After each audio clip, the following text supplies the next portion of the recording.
Thanks for joining us. Welcome to Live Free, Ride Free. I'm your host, Rupert Isaacson, New York Times bestselling author of The Horse Boy and The Long Ride Home. Before I jump in with today's guest, I want to say a huge thank you to you, our audience, for helping to make this happen. I have a request. If you like what we do here, please give it a thumbs up, like, subscribe, tell a friend. It really, really helps us to make the progress. To find out about our certification courses, online video libraries, books, and other courses, please go to rupertisaacson.com. So now let's jump in. Welcome back to Live Free, Ride Free. I couldn't be more excited because today I've got Tulga Otgonbaatar, who, those of you who know the Horse Boy story will remember that there was a very, very long-suffering man called Tulga who came with his son Tomo, who actually organized the whole Horse Boy trip. Without Tulga, nothing would have happened. And then Tomo, Tulga's son, was Rowan's first friend ever. And then Tomo and Tulga came together on the journey up to the reindeer people. And we haven't seen each other in almost 20 years, but we've been, we keep up with each other a little bit by email and social media and so on. But to have Tulga sitting in front of me, looking, frankly, no older than he did almost 20 years ago, is wonderful. And what we've just been chatting about before we hit record was that in a year and a half, it will be the 20-year anniversary of the Horse Boy. And I think we should do some sort of journey to Mongolia, some sort of pilgrimage, really, with Rowan, get Rowan and Tomo back together. So hold on for that. So Tulga, thanks so much for coming on. It's so good to see you. What I want to talk about on this episode is nature and the mind. So as you know, since we were with you in Mongolia, a whole movement started through Horse Boy, where now we work with autistic and people with all kinds of neuropsychiatric conditions in about 40 countries, including work with horses, but not limited to work with horses.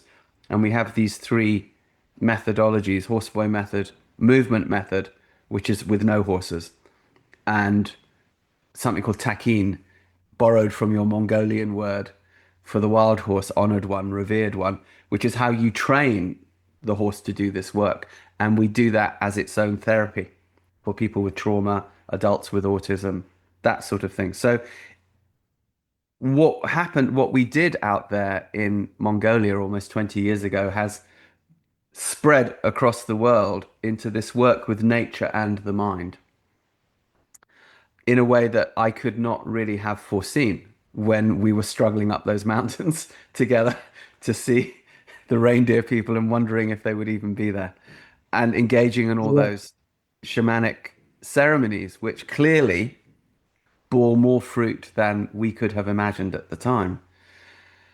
So I think a lot of people who watched The Horse Boy and read The Horse Boy know you, but they know you, of course, as you appear in that story. What they don't know is the Tulga that started nomadic trails and why you did that and why you decided to work with nature and the mind and so on. So let me just turn over the first question to you.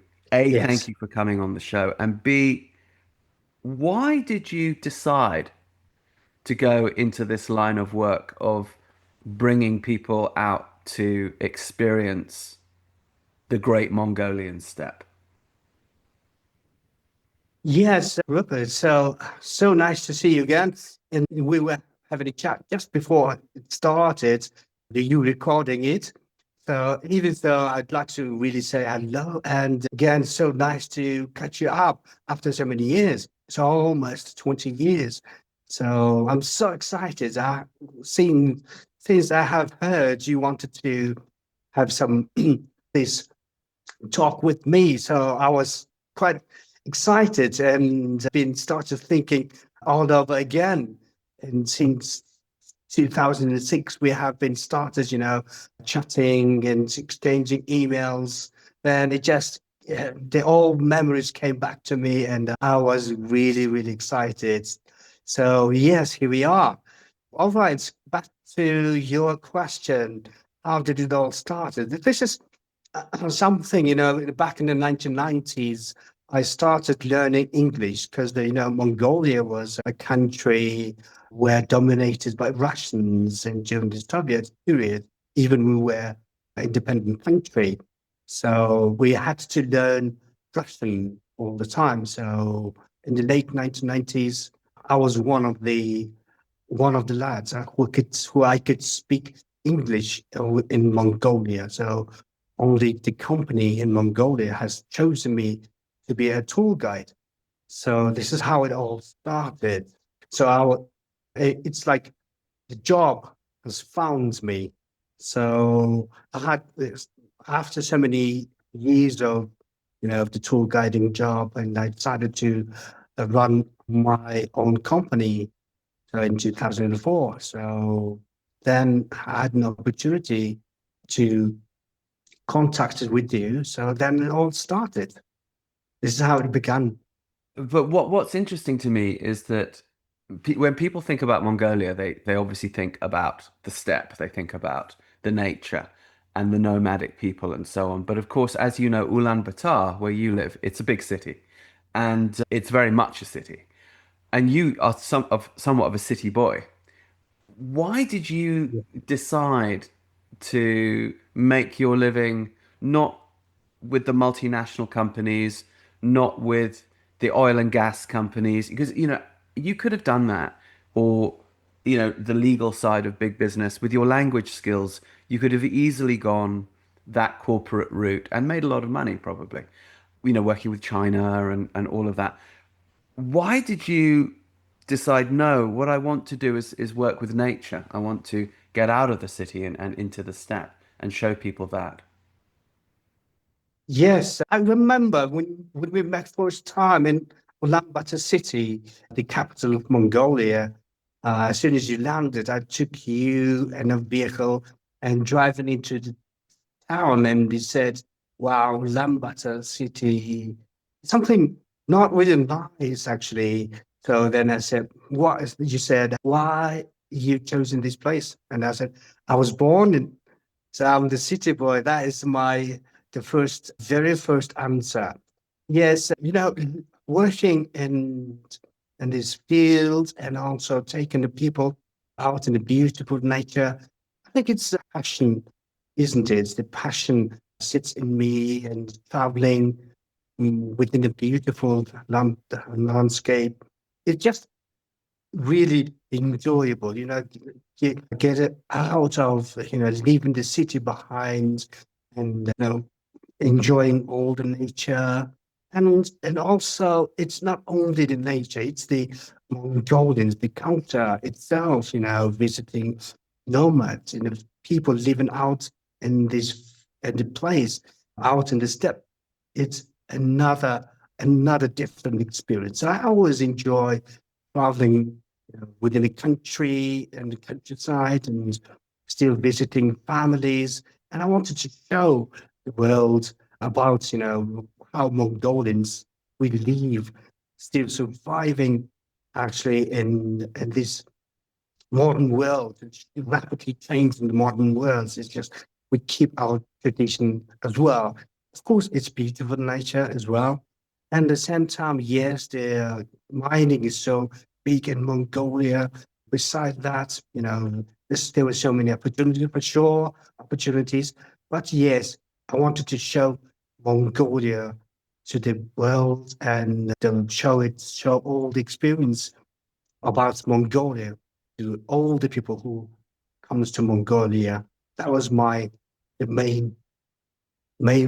main goal is still been sitting so strong in me. Yeah, I think that there's something which struck me early about the people in Mongolia was people were kind. This was the first, we showed up with a very difficult boy. Rowan was not easy. He was probably at his most difficult back then. And he obviously presented all kinds of challenges. Do you remember once he hit that lady over the head with a plastic bottle out of the blue in the place where we were at those sacred springs, and then Yes, he was yes. throwing these tantrums everywhere. And I had been with Rowan in many places by then. I'd been with him in Russia, I'd been with him in other parts of the USA and Europe. What was interesting to me was always people's reactions to him. And even the lady who he hit over the head with the bottle, she wasn't pleased about it. But people reacted to Rowan with a real sort of kindness and curiosity in Mongolia that was noticeable from day one. And it really didn't matter where we were. There was this sort of kindness and acceptance. And everywhere that we showed up, whether it was in the towns or whether it was in nomadic camps, we'd be riding through these nomadic camps and people would come to, or camping close by, people would come to find out who we were and what we were doing. And it wasn't just their reaction to Rowan, it was their reaction to all of us. Why do you think there is this quality of kindness among the Mongolian people? It's just interesting when you said there were moments. I started just thought of that lady, and you picked up that the exactly same thing. So it seems we have the very same feelings as well. So yes, I do remember that magical moment. That was a nice evening. So we were nearby the holy the spring water area. There was all of a sudden, he picked up the bottle, the water bottle, and started pouring the water. All of a sudden, he hit. Then the lady wasn't really pleased. Yes, that I remember that. And also, I had the feeling, a little bit anxious feeling because of, she might react and maybe do something else. So I was a bit worried. But overall, I thought, oh, okay, she's she will, she will take it easy because this is a little boy. Because in Mongolia, we treat little boys and kids in that way, and I think we are more patient when it comes to the kids.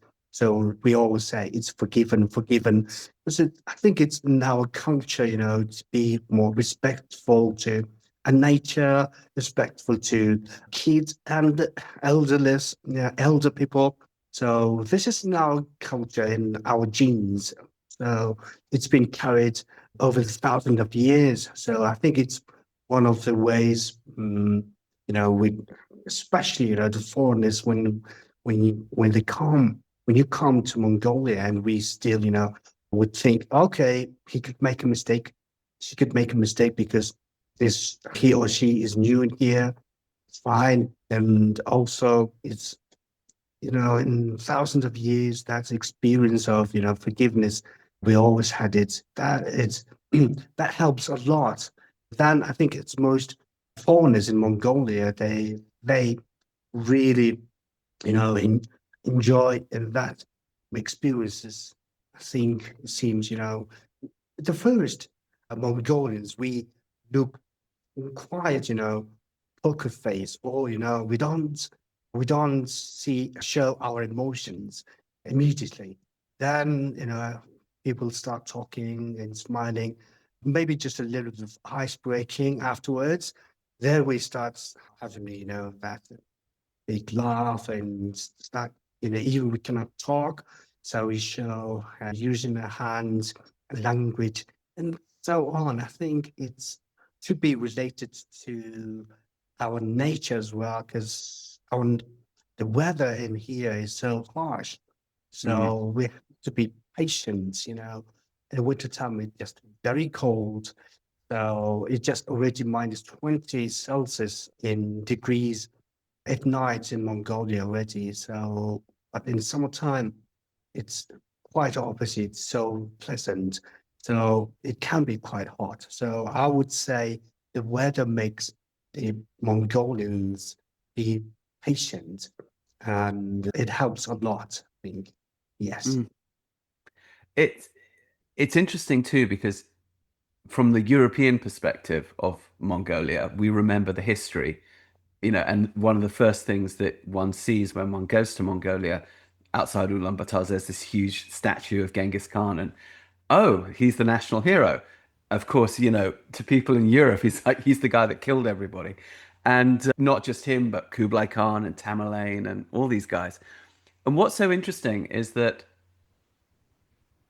you talk about a heritage of kindness and forgiveness over thousands of years. But of course, there was a long period of Mongolians' history where Mongolia was perhaps the most aggressive, almost psychopathic country on the planet in terms of the reach that it had, from the Pacific to the Mediterranean. Every couple of generations, we kill everybody and then sort of get a bit tired and then go back to Mongolia, and then two generations later, oh, they kill everybody. And then it stopped. Why did it stop? What changed the Mongol culture from this sort of ultra aggressive, almost parasitic, relationship with Mhm.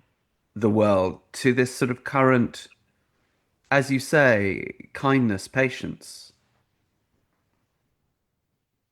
Wow, this is a very big question.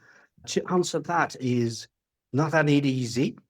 I'll try and to answer it. So basically, living out in the steppe of Mongolia, you think it's peaceful, quiet, but a lot going.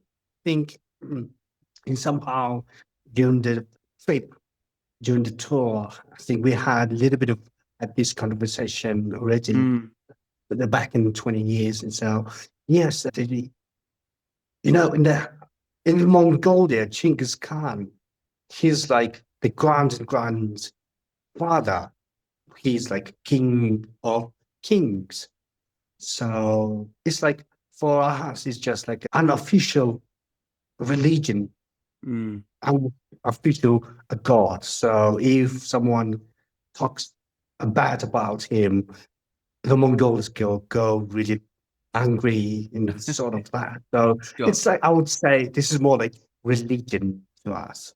So he's the national hero.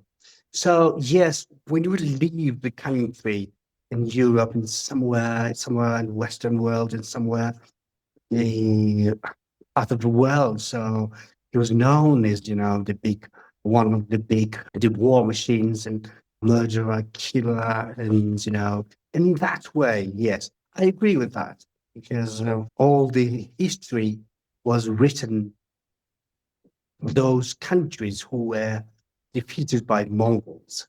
So this is how they describe Mongols, well, any war battles never been, you know, like humanitarian. So I think the Mongols did their part. That's in the big history in the past. So that's 800 years ago. They did, I would say they did their part. So we still have their genes in blood for sure, yes. But after that, so many things changed. It's Mongolians converted into Buddhist country in the 16th century. Mm. We changed the shamanic world to Buddhist, and we were under the Manchurians, one of the nomadic tribes, and went between the China and Mongolia for 200 years. So we just. Unique history. We were up and down a lot. So now we are trying to come back after the Soviet era, trying to be our own independent. So just we're doing a good job on this. So I think now we are all, the fighting spirits has been gone really. And I mean, not all, but I think mostly the fighting spirits are gone. Things have changed, so much have changed. Now we started, to call all this the 13th century Mongols. It's like they did their job. Now it's modern day. We have changed a lot. Why do you think, though, there was this? Because this is a really good point. You said in the 17th century, the Buddhist religion came to Mongolia, but it was such a radically different concept to, as you say, the warlike spirit that had been there before. And such a sort of sudden change and such a lasting and permanent change, almost from night to day, from the most warlike people on the planet to one of the most peaceful peoples on the planet within maybe 2 generations. This is quite extraordinary in history. Why do you think this happened in Mongolia? Why did they go so suddenly? These monks must have shown up, talked about, you know, love and peace to these people who were total warriors. And instead of just killing these guys, why do you think they went, yeah, that's a good idea. Let's do that. Yes, this is so interesting. I think I'd say it's unique history. So it's all gone. But in 200 years ago, the Mongols were still, had the fighting spirits. And after the Genghis Khan, there's just so many generations of the kings, and they Yeah. started, their own territories. I mean, they call the Genghis Khan's successories. They carried on their own. One of them were like 990 years. The other ones were 350 years. Yeah. Kublai Khan, And Tamerlane, all these guys. Yeah. exactly. Yes, and the Golden Horde, that's the battle for Hmm. the king. And so they were carried on their own. So then all of a sudden, they started to struggle each other and start to fight. That made Mongols collapse. So that's back in the 15th century. Ah, Then civil wars. more Yes. of, it just, Yeah. Mongols were just really collapsed already. But at the same time, they still had a fighting spirit. And even so, they were a big thrill. So in the 1600s, because of the big struggle, there's always someone to take over. It's in a Mongolian history. If one of the tribes, they were really powerful, they united the others and ruled all the state. So Mongols were one of the tribes who were very successful on that. So which made the old nomadic tribes to be united and carried on. So which in the 15th, 16th century, the Mongol, the, the nomads were losing their power, and then all of a sudden they just collided and started to fight each other. And the Manchurians are half nomads and half civilized tribes. And later on, they were known as, Chinese Manchurians or Chinese. Lots of people would think Manchurians were Chinese, but the Manchurians were another different tribes, and they had their own states. And all of a sudden, they became one of the biggest dynasties in the whole Asia. So they took over Mongolia. So they used that technique to convert Mongols, the fighting spirits they had. And it was hard to defeat Mongols. So they were patient. They used same technique, same tactic for 200 years. And they were encouraging the men to convert into lamas. And they paid to build monasteries in Mongolia, temples, monastery complexes. There were so many of them were paid by Manchurian kings, and they were encouraging people, especially the males, to go to Tibet to learn Buddhism. So basically, you know, you you're right. Mongols were, killing machines, war machines before that. then all of a sudden, the philosophy of Buddhism is not to kill, forgiveness. So, so it just made over the 200 years, it just like many generations after, it somehow worked so well. So basically, then Mongols, I would say, reintroduced Tibetan Buddhism to Mm. Mongolia in the 16th century and the 17th century. So we had our own religious leader who was one of the golden blood, it's the king's blood of the Chinggis. Genghis Khan made himself as first golden blood lineage. So then everyone agreed because of his reincarnation, the very first Buddhist religious leader was golden blood. And then it just, so many things has changed in Mongolian history. So, well, I would say the Manchurians, they played so good roles to convert Mongols in the 17th century. But then things have changed a lot. Yes, I think that it's one of the great unsung, unknown achievements of humankind, actually, that the most warlike nature culture on the planet became one of the most peaceful. We have a Yes, similar thing in Europe, actually, which is that the Vikings, Scandinavia, that area was the most warlike over there, and they today are the peacekeepers of Europe.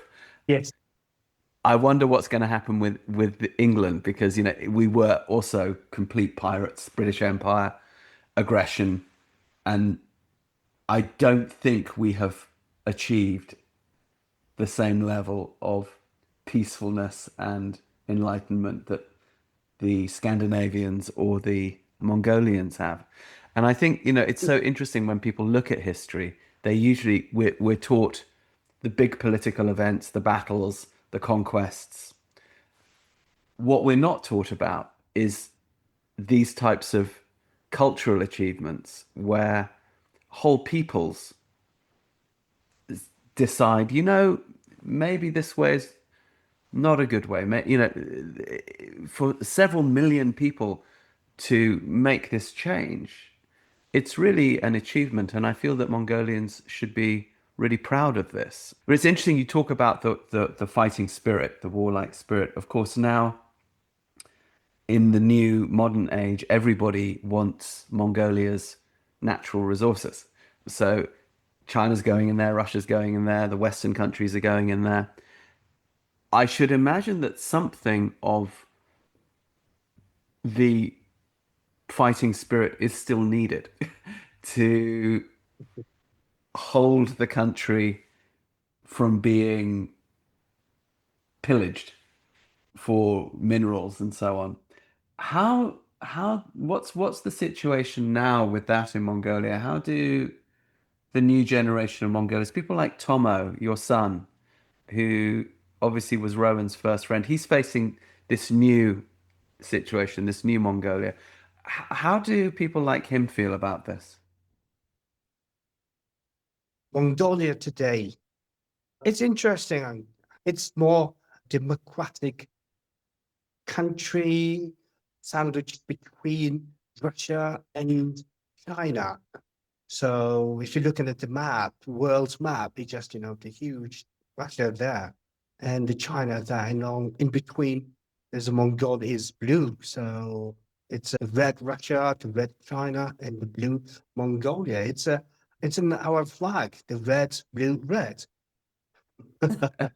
So this is so for Mongolia, we need to be always, be aware of these two giants nowadays. I mean, there were moments the Mongols were very powerful and they were ruling Russia, they were ruling China, but it's all gone. It's past. So all we have is our own country, independence, and the good thing is we're free. And also another thing is we have our own country.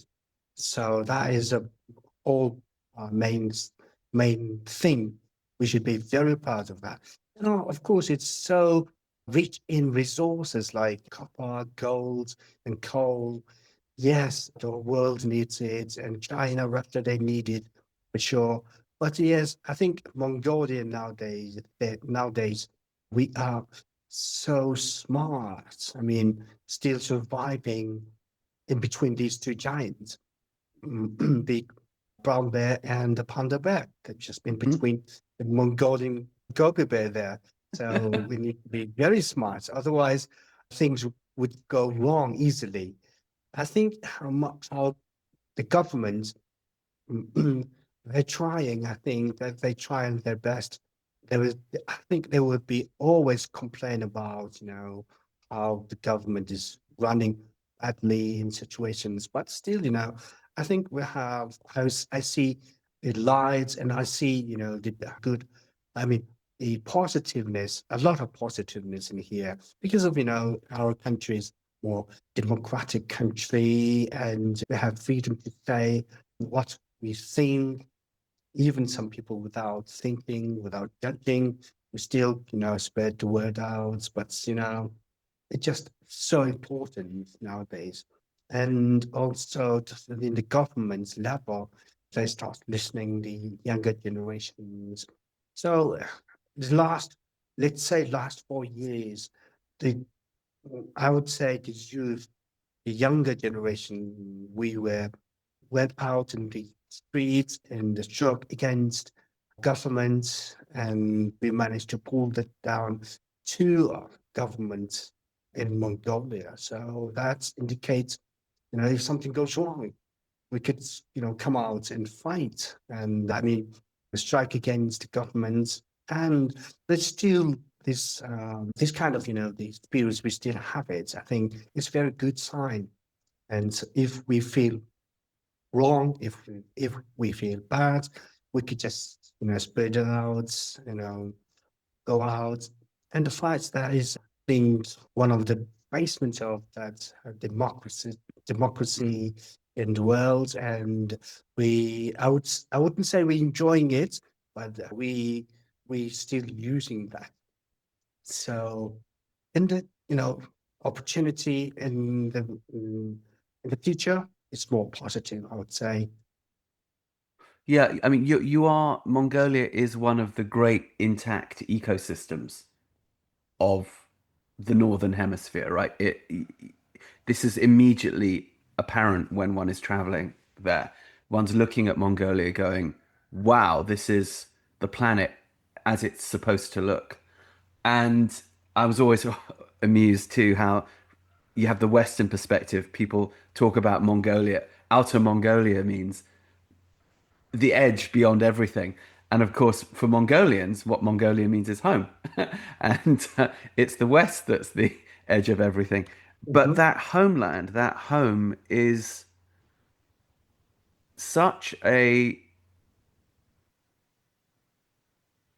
pure ecosystem. And what I mean by pure ecosystem is people often have this idea within the ecological movement that a pure ecosystem means an ecosystem without people. And of course, this is not true. Humans are as much part of the ecosystem as any other animal or plant. And so to see people still able to live in that kind of harmony is, let's say, it's educational, even though we know the life is not easy. And then it's very apparent too when one is staying in those nomadic camps that the quality of life is very high, even though the weather is difficult and things are remote, people are in very good health. There's a lot of gender equality. Children have a lot of freedom. People look after the land. The feeling is positive and good wherever one goes. Is this changing? Is this under threat? And are Mongolian people, as we move into this modern age, aware that this relationship of humans to nature is something that needs to be protected? nurtured? And if so, how? With the changing economy? Lots of Wow, questions. this is a very good question. Yes, I think yes, Mongolia is one of the countries where it's quite untouched nature. I mean, the Mongolia is like 3.5 million now in population. So and a huge land. It's just like a two-person in 1 square kilometers. So this is the lowest density in the whole world. So even with that, so the whole country, most of the country is untouched, I would say. So, and living in this kind of ecosystem, I I totally agree with that. The humans are part of the big part of that system nowadays.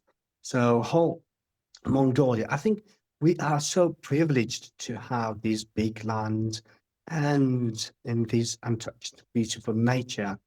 So it seems, even the population is growing, and we are changing. Lot more young generation is moving to the city towns.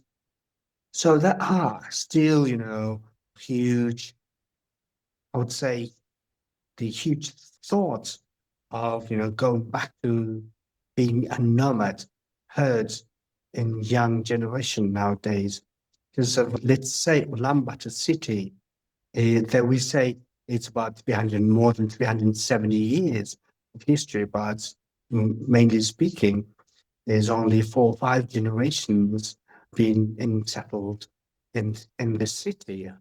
There's a whole city where on the move because we're nomadic capital city. So we had to move every season.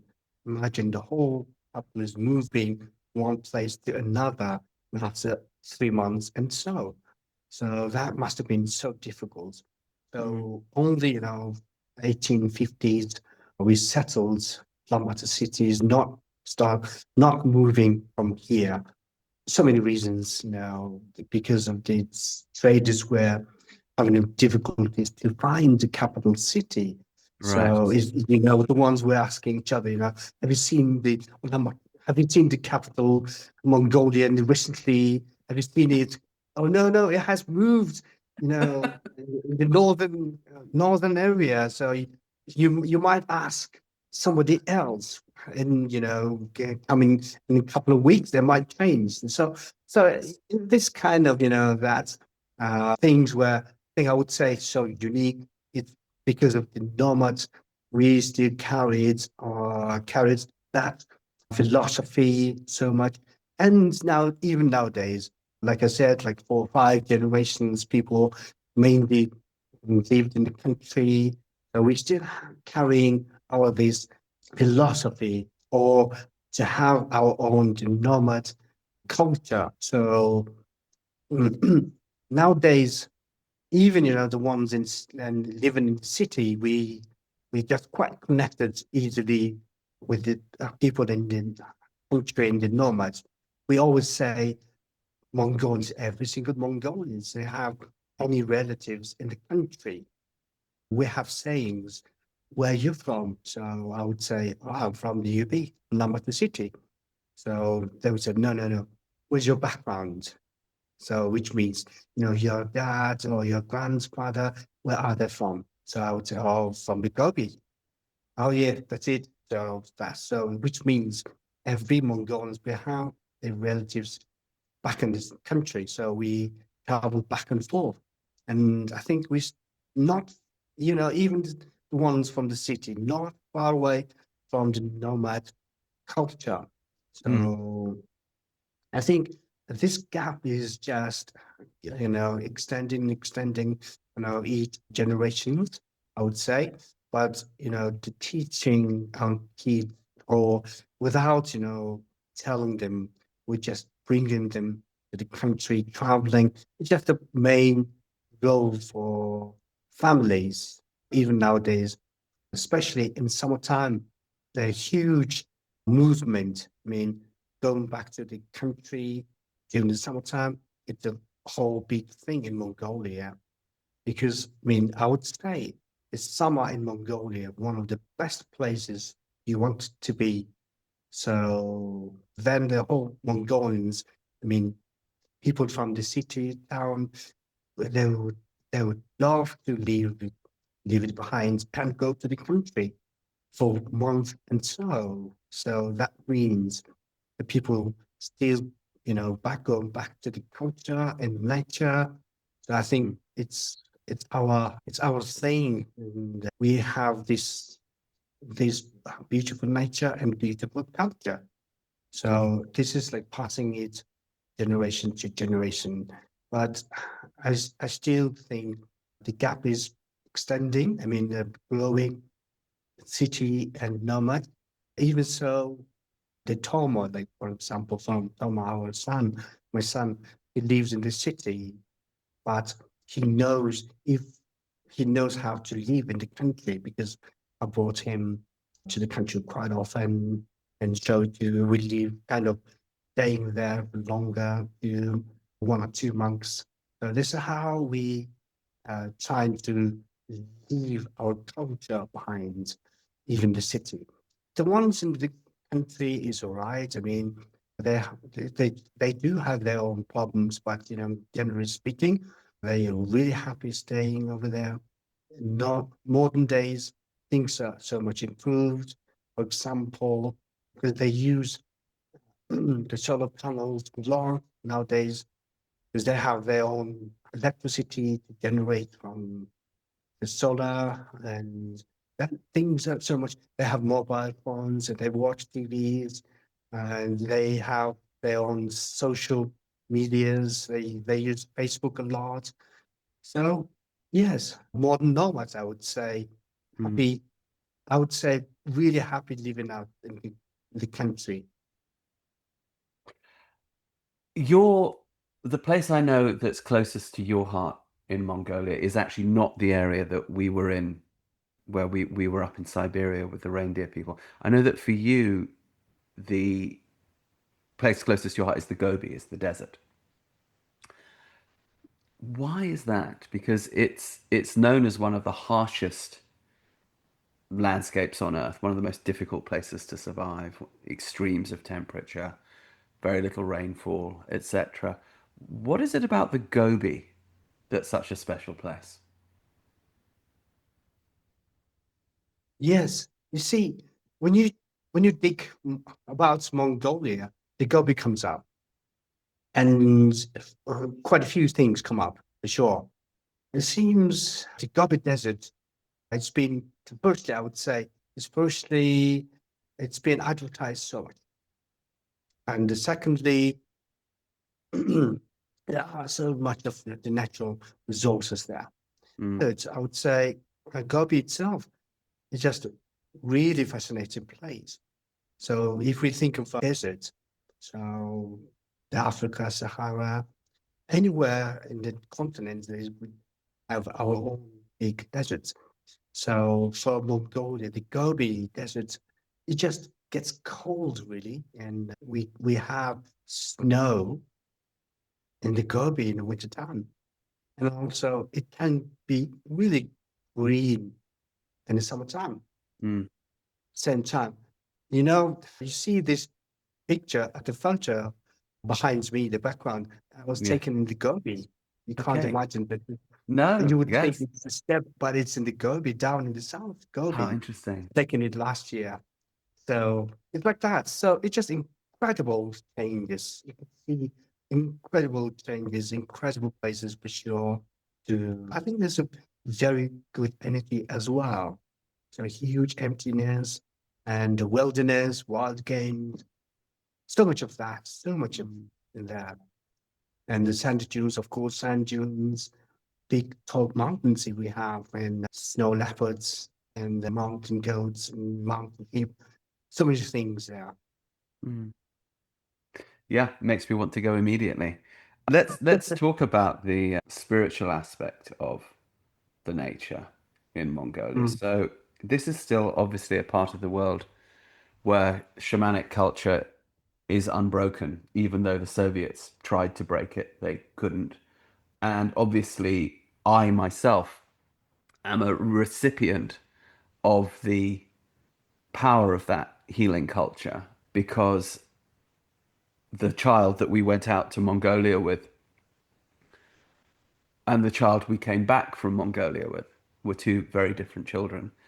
And you and I both observed Rowan's healing as we made our journey from, do you remember that first ritual outside of Ulaanbaatar where they whipped me and Kristen?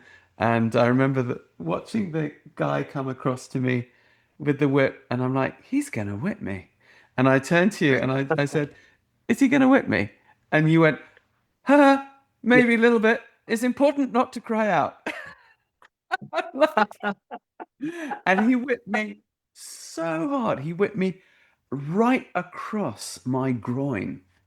And it was like I left my body in that moment with the pain, but managed not to cry out.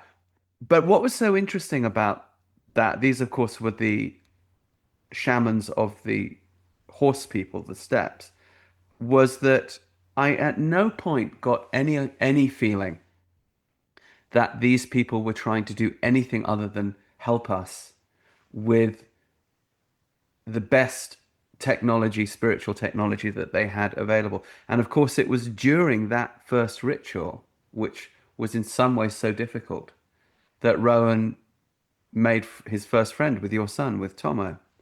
And then each healer that we visited, Rowan became more and more present. And then by the time we were up with the reindeer people, the 3 days of healing there with Ghost, the reindeer healer, 27 hours after we came down that mountain, Rowan did his first intentional shit and cleaned himself. And I always say this was like watching England win the World Cup. It really was. And we never looked back. And then, if you remember, Ghost told me that I had to do these 3 more healing journeys. So I did, to Africa, to Australia, to the Navajo reservation. And everything that Ghost said would happen happened.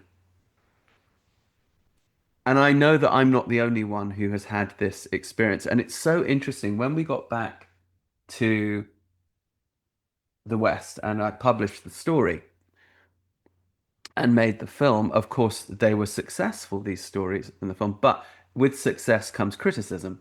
And a lot of people also attacked us and said, oh, you're saying, shamanism cures autism, or horses cure autism. I said, no, we're not.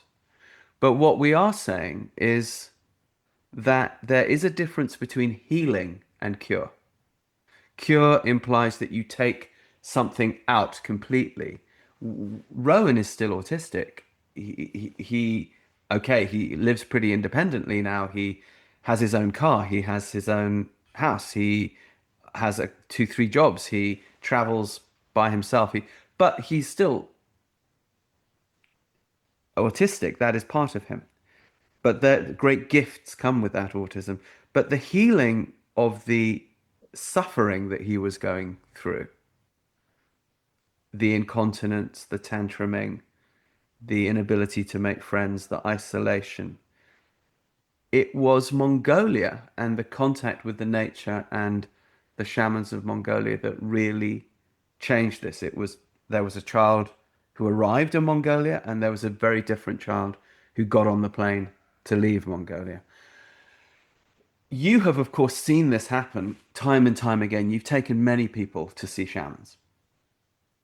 Talk to us about your experience. What do you feel is going on? And you yourself were not necessarily brought up with this experience, because, as you say, you were a city boy. So this was something that really came through your career, showing people Mongolia and Mongolian culture. What are your impressions? Why do you think the Mongolian shamans are still so effective? And yeah, just talk to us about your Mhm. impressions of this. Yes. Wow, there was quite a lot of questions So I Yes, had to I apologize. take it down. Just start So wherever you want to yes, start. Yeah. okay. To begin with, Mongolia shamanism during the Soviet, even during the Soviet periods, they were very strongly pressed. All the religion in Mongolia, you know, during the Soviet period, let's say 1980s, Mongolia was claiming the country with a 99% non-religious country because of, we killed all the monks and destroyed all the monasteries. There's more than 700 complexes were destroyed. I mean, the monastery complexes were being destroyed. So the Lama had been purged in the 1930s and killed 30,000 lamas and monks, including shamans as well. So just, we have gone through really the dark periods during that Soviet period. And even so, more in the Virgin North, where in the remoteness, where remote country, mountains, and the people still practiced shamanism. And that's made, they didn't, I mean, they heritated themselves and passed that shamanism generation to generations. This is how they're managed, firstly. So that's why the Mongolian shamanism stayed alive a lot even during that dark period of Soviets. So I'm glad you came to Mongolia and found and you did your own work and the horses and the shamanism and the big open place. So suited for the kid. That was your choice. I think I'm so grateful for that because of, you said in 2006, you mentioned my son is autistic to begin with that. So in Mongolia, I've never heard of that. And I've asked my, the doctor friends and whoever in this psychiatric part, no one knew. No one knew what the autism was.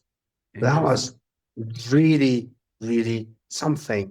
Then I asked, what is autism? How's your kid's condition? You wrote 2 pages of a letter and I read it and I couldn't figure out, completely. I thought, it's something wrong with, the mental or something is really different. I may have never seen it before. And I talked to my friends and they never they never had this experience. They knew mongoloids, they knew something else.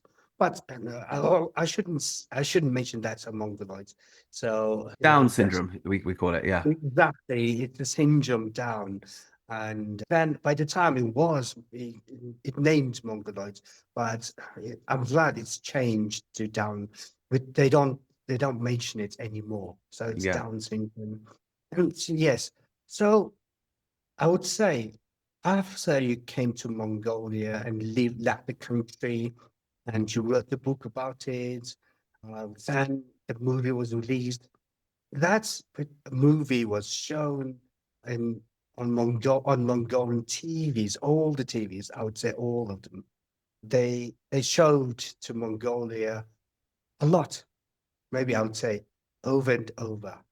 So then the people started to understand what the autism was. And now it's the one, whenever we say autism, it just, people know it already.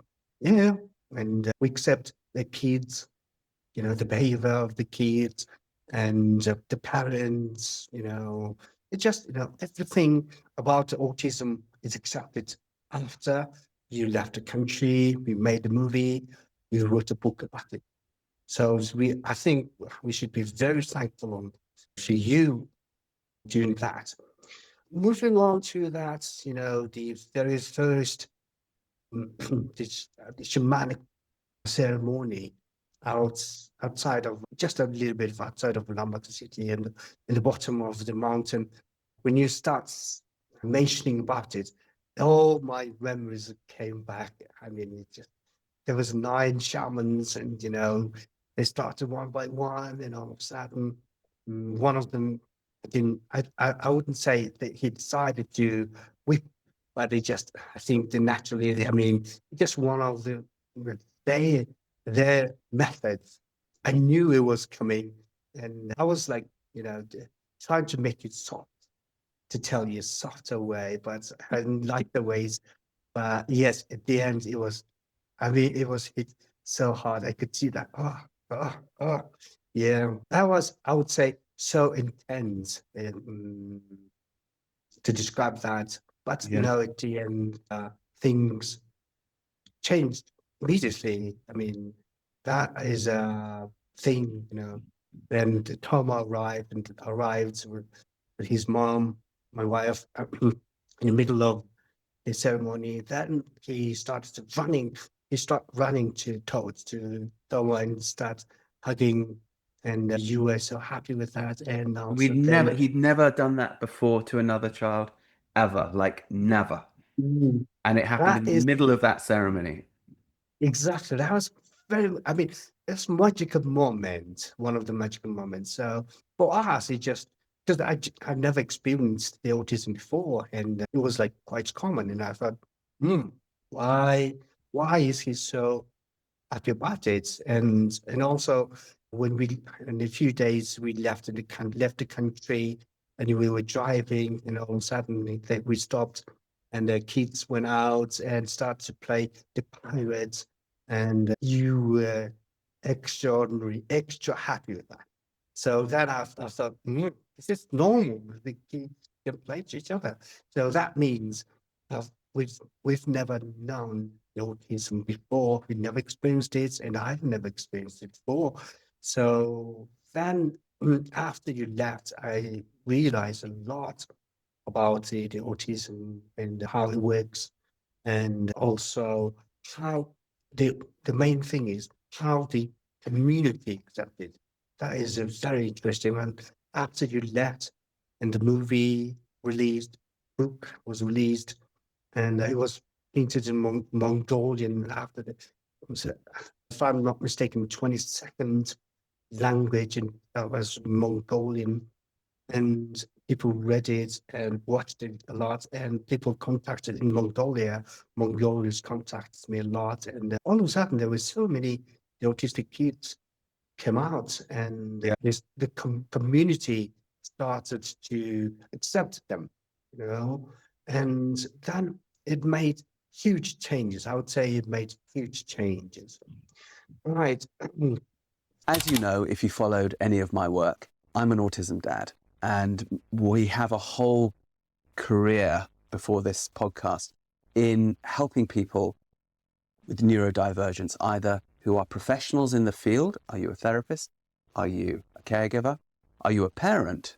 Or are you somebody with neurodivergence? When my son, Rowan, was diagnosed with autism in 2004, I really didn't know what to do. So I reached out for mentorship, and I found it through an amazing adult autistic woman who's very famous, Dr. Temple Grandin. And she told me what to do. And it's been working so amazingly for the last 20 years that not only is my son basically independent, but we've helped countless thousands of others reach the same goal, working in schools, working at home, working in therapy settings. If you would like to learn this cutting edge neuroscience-backed approach, it's called movement method. You can learn it online. You can learn it very, very simply. It's almost laughably simple. The important thing is to begin. Let yourself be mentored as I was by Dr. Grandin and see what results can follow. Go to this website, newtrailslearning.com. Sign up as a gold member. Take the online movement method course. It's in 40 countries. Let us know how it goes for you. We really want to know. We really want to help people like me, people like you, out there live their best life, to live free, ride free, see what happens. I had no So idea that the book and that the story was so influential within Mongolia. I didn't know that it had it had this was a big big effect. thing. Oh, It well, that's was a good. big thing. Yeah, it's good. Great. Yes, it's good. And I've met a few people, from they even have associations, and trying to, to bring up the kids in the normal classrooms and things like that. It just happens, and I'm not sure what's happening right now. And things are so much changed there. So I think the whole Mongolians immediately we learned autism, and we immediately accepted the autism in whole Mongolia. So it's a big thing. For me, as a city boy growing without any religion, and when the collapse of the communism were allowing us to have our own religion, so Mongolians picked up Buddhism. But I followed it, and I tried to go to the monastery, Tibetan Buddhist monastery in here. So then started to see some of the shamans, and just one or two only, and just getting, just had a little about the little understanding of how it works. And things were, still in a very small experience of that religion. So all of a sudden, and you came, and things changed, and my knowledge of, the shamanism started to gaining a lot, and meeting big shamans and shamans after that. Even things so much have changed. Yes.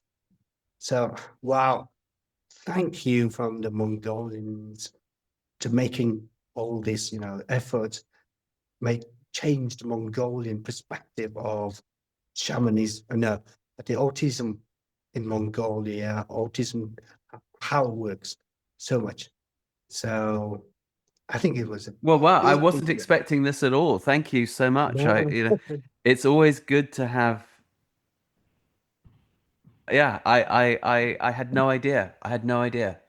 I have seen, some of the effects of what we've done in the West, but I didn't know that it had had such a profound effect for people like my son in Mongolia. So I'm very grateful to hear this. Thank you. Why do you think? What do I have my own theories about why shamanism works when it works Mhm. well, because I've seen it now in so many contexts, and it's always interesting to me. I do understand why people are skeptical, but I always have a question for people when they say, well, these guys are, it's got to be bullshit, And I say, well, if it was bullshit, honestly, most of the people that live in those areas would be dead, because Mm. they live so far from any kind of Western medicine that if this was not effective, they would not be there because people get sick. Mm. And, so, and then usually the people who are very skeptical have nothing to say to that argument. But I do Mhm. understand why they have trouble accepting it, because, of course, it's outside of their experience. What is it that you now have had quite a lot of experience with this? Because after the horse boy, I know quite a few autism families contacted you and also came out wanting to see shamans. You've had a lot more contact with it now. What do you think makes it so effective?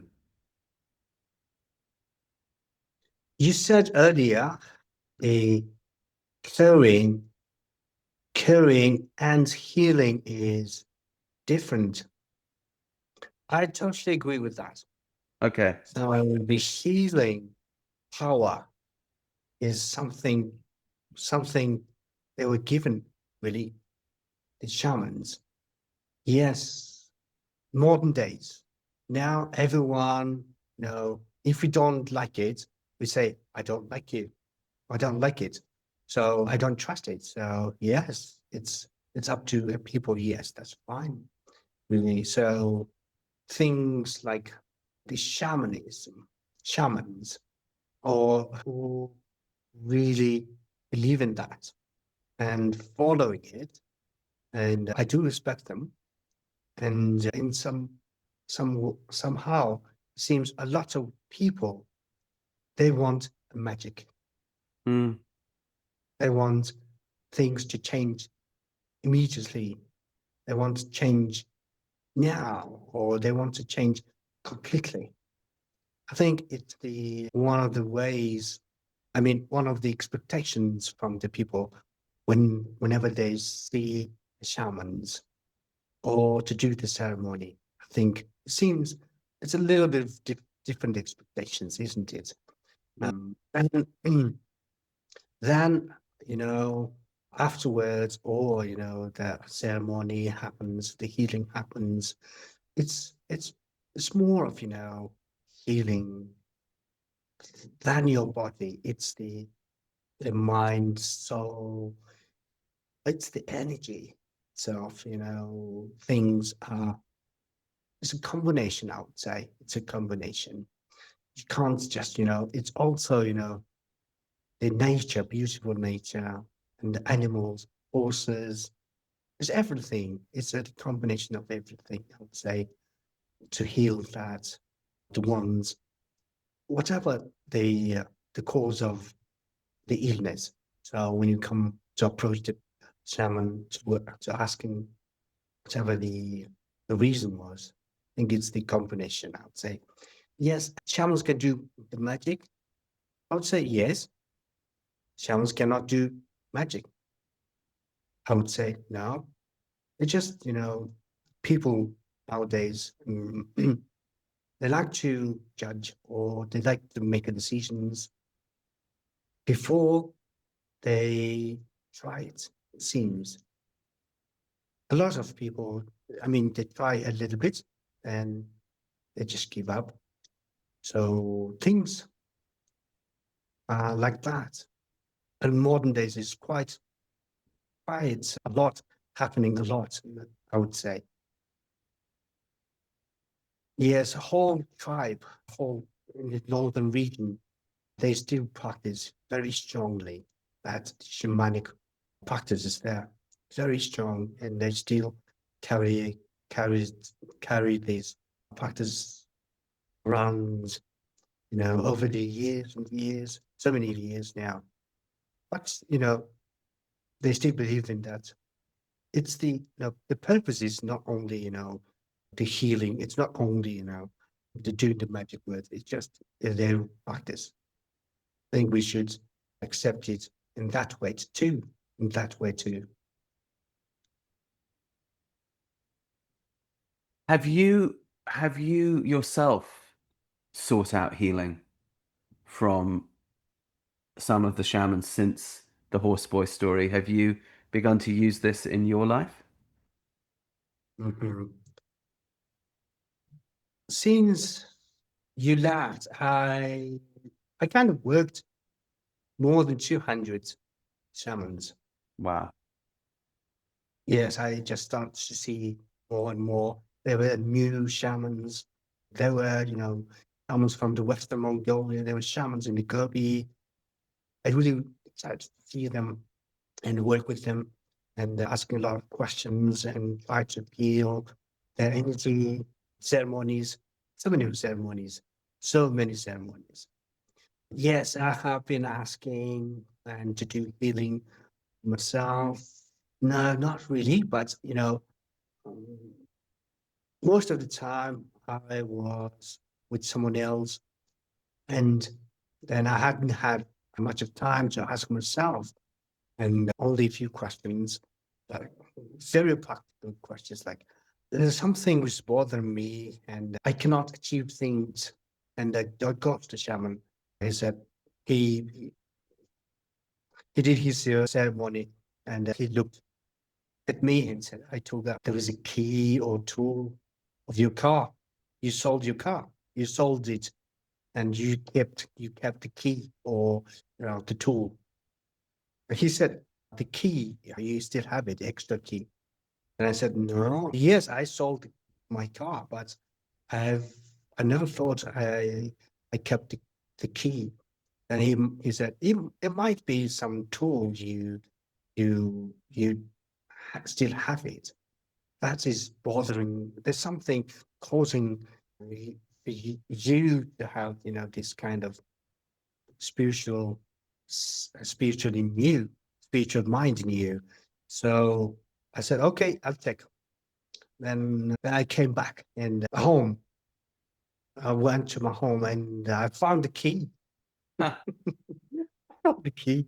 So I thought, I've never known that. So then I had to dump it and do some ceremonies to clear it up. And this kind of magic really works.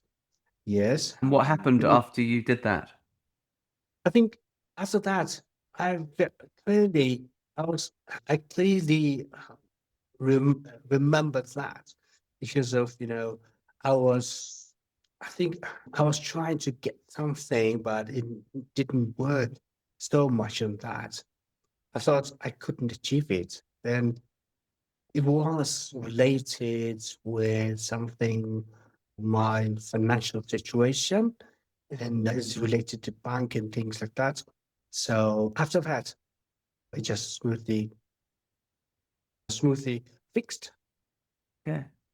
And I thought, wow, wow, wow. Yes, it worked. So other than that, I've never had that feeling for myself. Only, I was chatting gosh, the shaman and the other shamans a lot. What happens if I do this and that?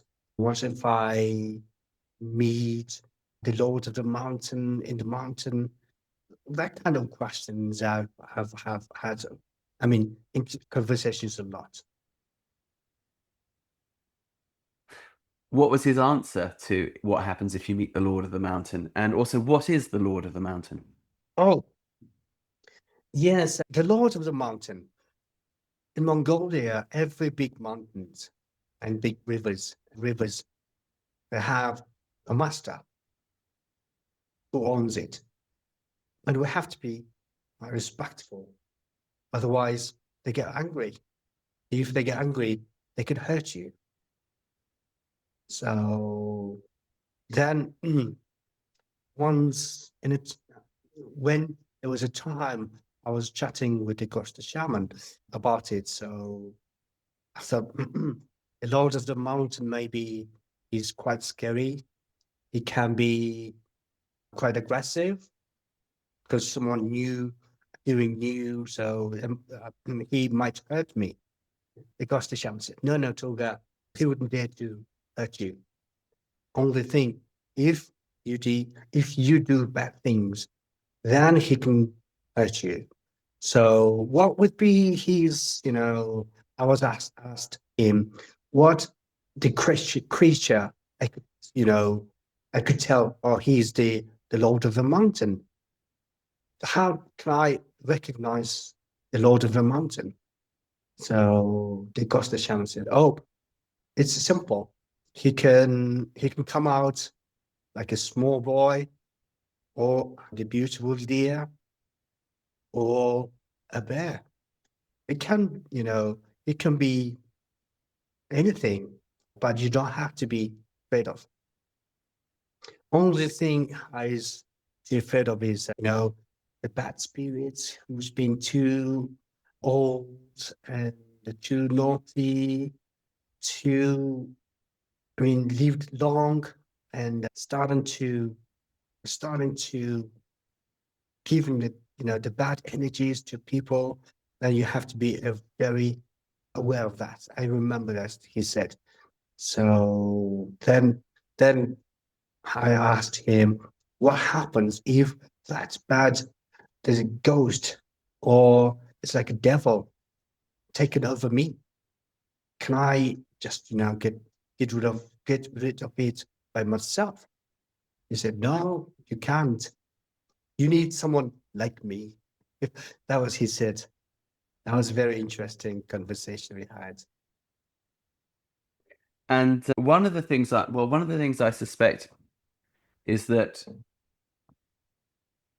through having brought so many people to see the shamans in the last 20 years, you have been present at a lot of healing ceremonies, I presume.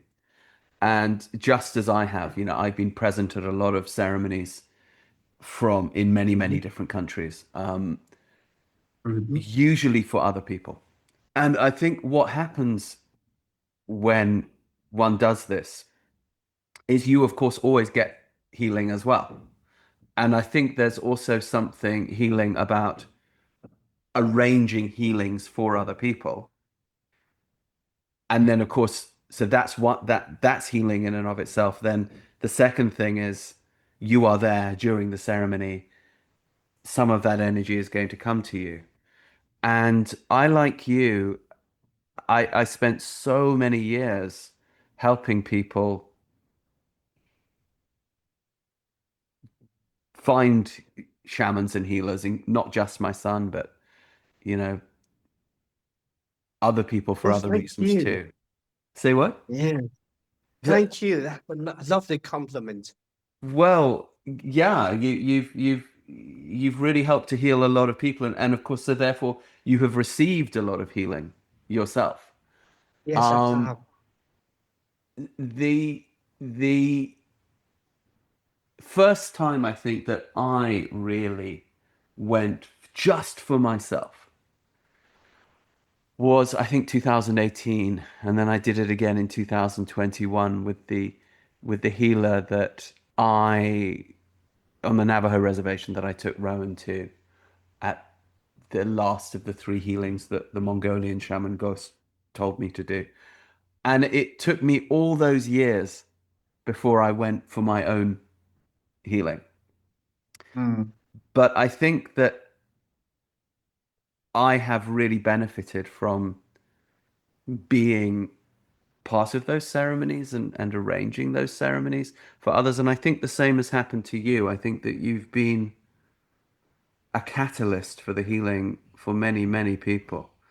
And this must have, you know, had a very good effect on you, because I'm sitting here looking at you. You are nearly 60. You look great. Your health is good. You still have the air of a young man. Um, Mhm. Tell us some Yeah. of the other people who've come now through you to see healers. There must be certain stories that stand out, not just the horseboy story, but there must be, yeah, certain other people that you brought that have had really strong healings. Can you tell us any of these? Wow. Where can I start? I think, when the book was released, it's 2009, there was a huge thing for Mongolia, even now the Mongolian tourism. A few of the tourist companies, friends who work in tourism company or run the companies, they mentioned, half of their tourist clients, when they come, they all read the book, the book, The Horse Boy, and the other half already purchased, and they wanted to read it during the trip. Yeah. And I've met so many of them in Mongolia. They're reading the book, The Horse Boy. I always, you know, I was always impressed and happy. And there was a question I will always ask, which part do you enjoy it most? And then they'll carry on to talking about, the 9 shaman ceremonies, the whipping part. Wow, this is the part that people always bring it out, and want to talk or want to share that part of the story. So I always, tell them stories, how it went, and I was happy to share them what happened in there. And also there were some other stories behind the story, behind the scene, which I've never told, I think, told you. Some of them, I would like to share that maybe just a little bit. Then it just changed a lot, the perspective of tourism in Mongolia. Before the Horseboy movie in 2010-ish, most of the movies about Mongolia were not a good insight, I would say.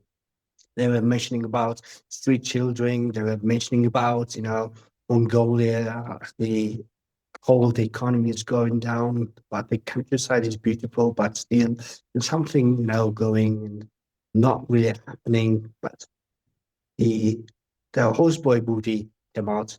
I think it changed quite a lot.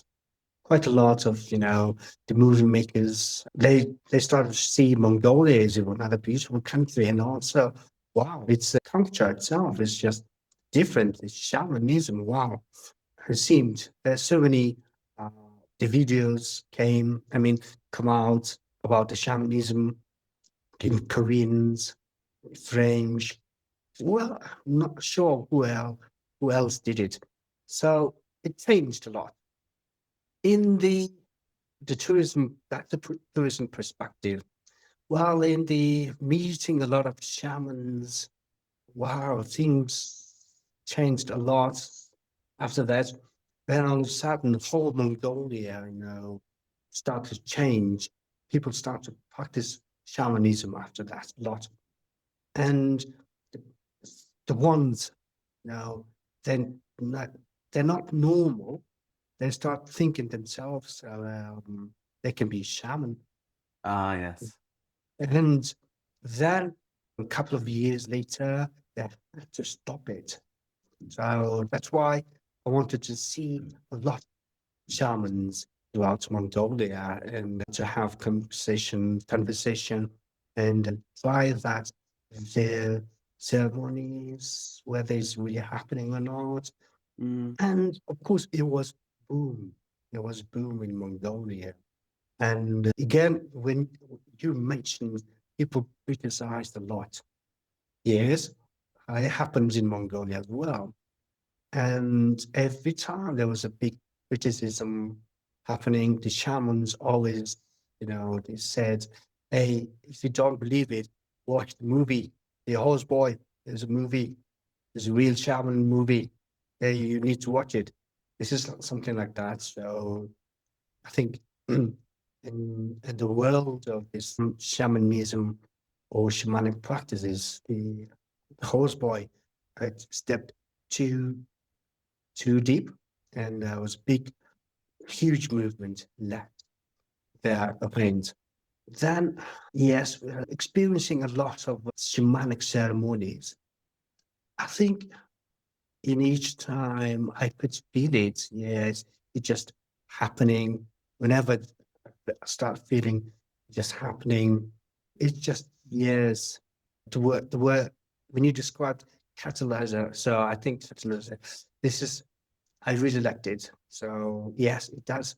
I haven't come up the point I wanted to heal myself with the shaman. I think in each time the ceremony is happening, there's some of the shamans, they are already friends of mine and they gave me a good energy and some of them some small ceremonies even I experienced it for sure. Then I have a few good shaman friends now in the northern Mongolia and somewhere, which is yes, things are now. Coming back to there's so many of them became shamans and had to stop. So I think Mongolia, we had it, we gone through, and that's the big test, I would say. And now the real shamans or shamanism is still practicing here and there. And it just a little bit, to cool it down, but still, the people still very strongly believe in shamanism and following it. Well, to me, sadly, when the people they only needed it, they go and ask to help them. not practicing it, not respecting it, just only, I want to, to get something from you. Mm-hmm. I can pay you. I can, that's fine. But, we need to understand what is it, and you need to, to respect and practice it. Then it just, things would go in order. Otherwise, it's just, it's trading. Mm. Sadly, it happens a lot. Then sometimes I could say, things not working that way. Yeah, I think that one could say the same thing though about Western medicine, in that people will go to see a doctor, but whether one follows the doctor's recommendations or what people sometimes do, sometimes don't. Not every doctor is a good doctor. Some Hmm. doctors misdiagnose and are arrogant. Hmm. Others doctors are very humble and very good. You don't know till you try. But the system of medicine as a whole is a very good thing. And I would say Yeah. that's quite similar within the shamanic. And I think you're right that in the last 20 years, there were a lot of people who felt a desire to become shamans who were not going to go through the rigorous 3 decades of training with a man like Ghost up in Siberia, or that it takes to really actually do this. In the same, it would be a little bit like saying, well, I want to be a medical doctor, but I'm not really going to go to medical school, Hmm. well, yeah. But what is also true with this is that, and the Bushmen in Africa say this a lot, that they say about 50% of people can heal, but a much smaller minority of those people have a, if you like, a vocational pull.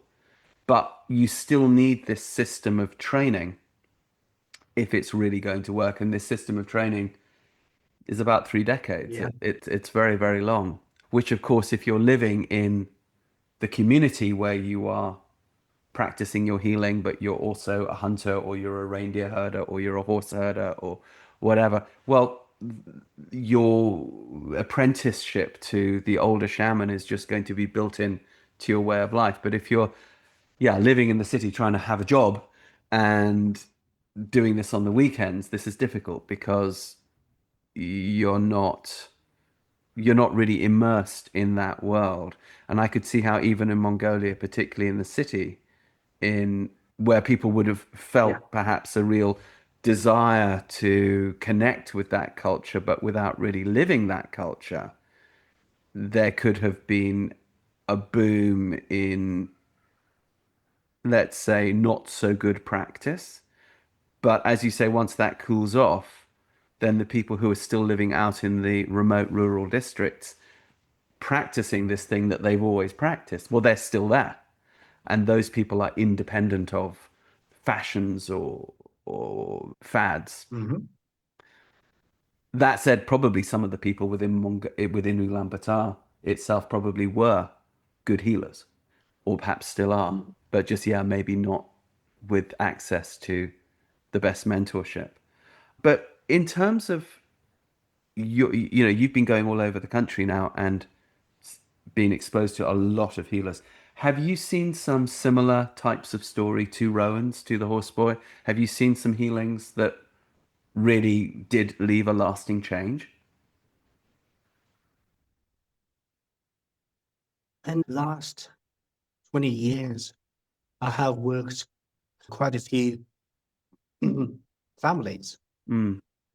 As you may know, if you've been following my work, we are also horsey folk here, and we have been training horses for many, many years in the manner of the old classical dressage masters.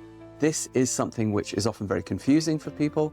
We shine a light on that murky, difficult stuff and make it crystal clear. If you'd like to learn to train your horse in the manner of the old masters and really have fun and joy for you and your equine, go to our website, heliosharmony.com, sign up as a premium member and begin to take the Helios Harmony course, which will take you from zero to the piaffe, where the horse is dancing on the spot, in hand, on the ground.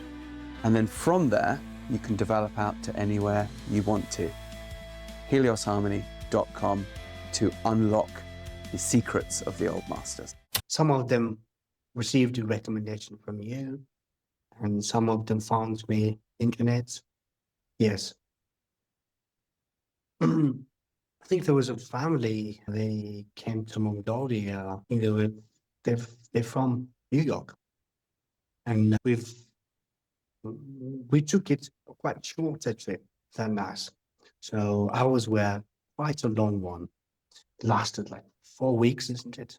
And then with that family, we had about a couple of weeks. And that time, the ghost shaman, he was alive. And we were sticking to see him. And yes, we did see him as well. And we had the ceremonies of 9 shamans in near Ulaanbaatar city. And Mom was like, I told her, why it's not happening?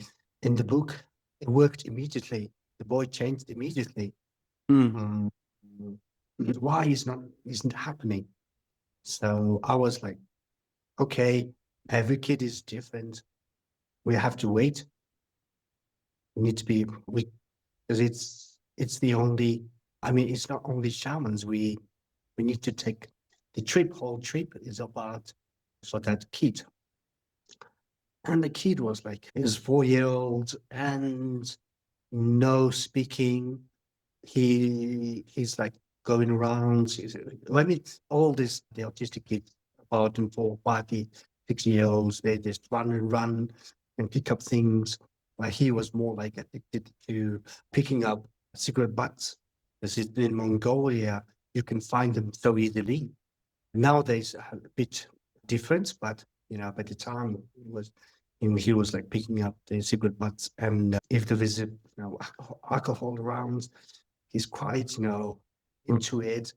And at the shop, the supermarkets, he goes up there and pointing to whiskeys and things like that. So I thought, a very old spirit.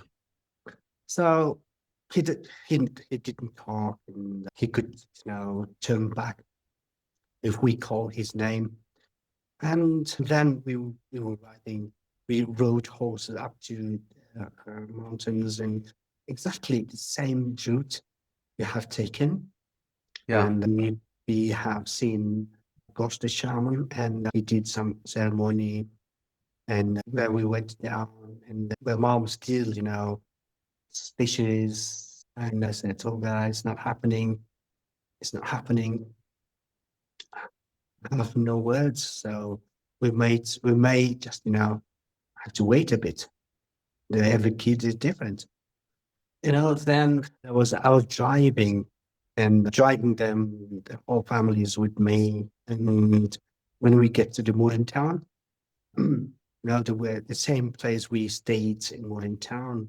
Remember the small girl dwelling, and there was a big white house, house like restaurants and This is in Rowan. Yeah, I remember this. Yeah. in modern town. Yes, Yeah. when I was driving and just into the camp, then he turned to his mom. They were sitting next to, and said, "Mom, I love you." Wow. That was shocking, and Wow. he was in tears like an hour. And I think that was a very magical one of the very magical moments in my life. And we both had to stay in the car. I mean, we all had to stay in the car a little bit, and take it. To calm down, we need to take it a really long time. So the boy just came out from the car, run. Meanwhile, our cook and the others were looking after the bags and things, but still mom in the car and was still crying. Yes. I think there was a very big moment. Yeah, that's life changing. I've ever witnessed. So I still remember that. So since then, yes, if you that magical moments like that happened to me, but I think this one still sits in my mind so strongly, so strongly. Ghost was such a powerful shaman. He's now Mm, no longer with us. no, Are there still people up there in that area or other areas of Mongolia? Because you are still traveling to all these places. Are there still some very, very good shamans that you would recommend at this point? there are two, three, yes, because this shamanism itself is passing all knowledge or spirits to the next one or the Mm. student. Mainly it's relative or father to son, a mother to son. It's like that. It's just happening. And still, Where are the areas where you would say you know these handful of really good shamans? we call it tiger. It's just a Yeah, deep forest and the Siberian, the mountains forest in area. the beautiful forest area. Exactly. So there are two places in the east and west tiger. So both of them has shamans. To work with them mm, is good. There are even, the ghost that shaman's sister. I mean, she has all the knowledge and energy, and I like to see her sometimes, or we still in contact in phone calling, and now there's the social media so strong. Mm. We send messages through it. So that was her birthday today, and I've sent greetings and like that. So Please send her greetings from maybe me too. sure I will. Yeah, I will definitely with the old set. I will snapshot this one please. Yes. whenever we finish it. So then I will send it to her. Look, look, look. And I mean, she still remembers you. She still knows you. Because when you were there, she was there too, and assisting the shaman ceremony of that. Okay. So now she took all the spirits and energy healing from him. So she lives in Ulaanbaatar city, not in the mountain anymore.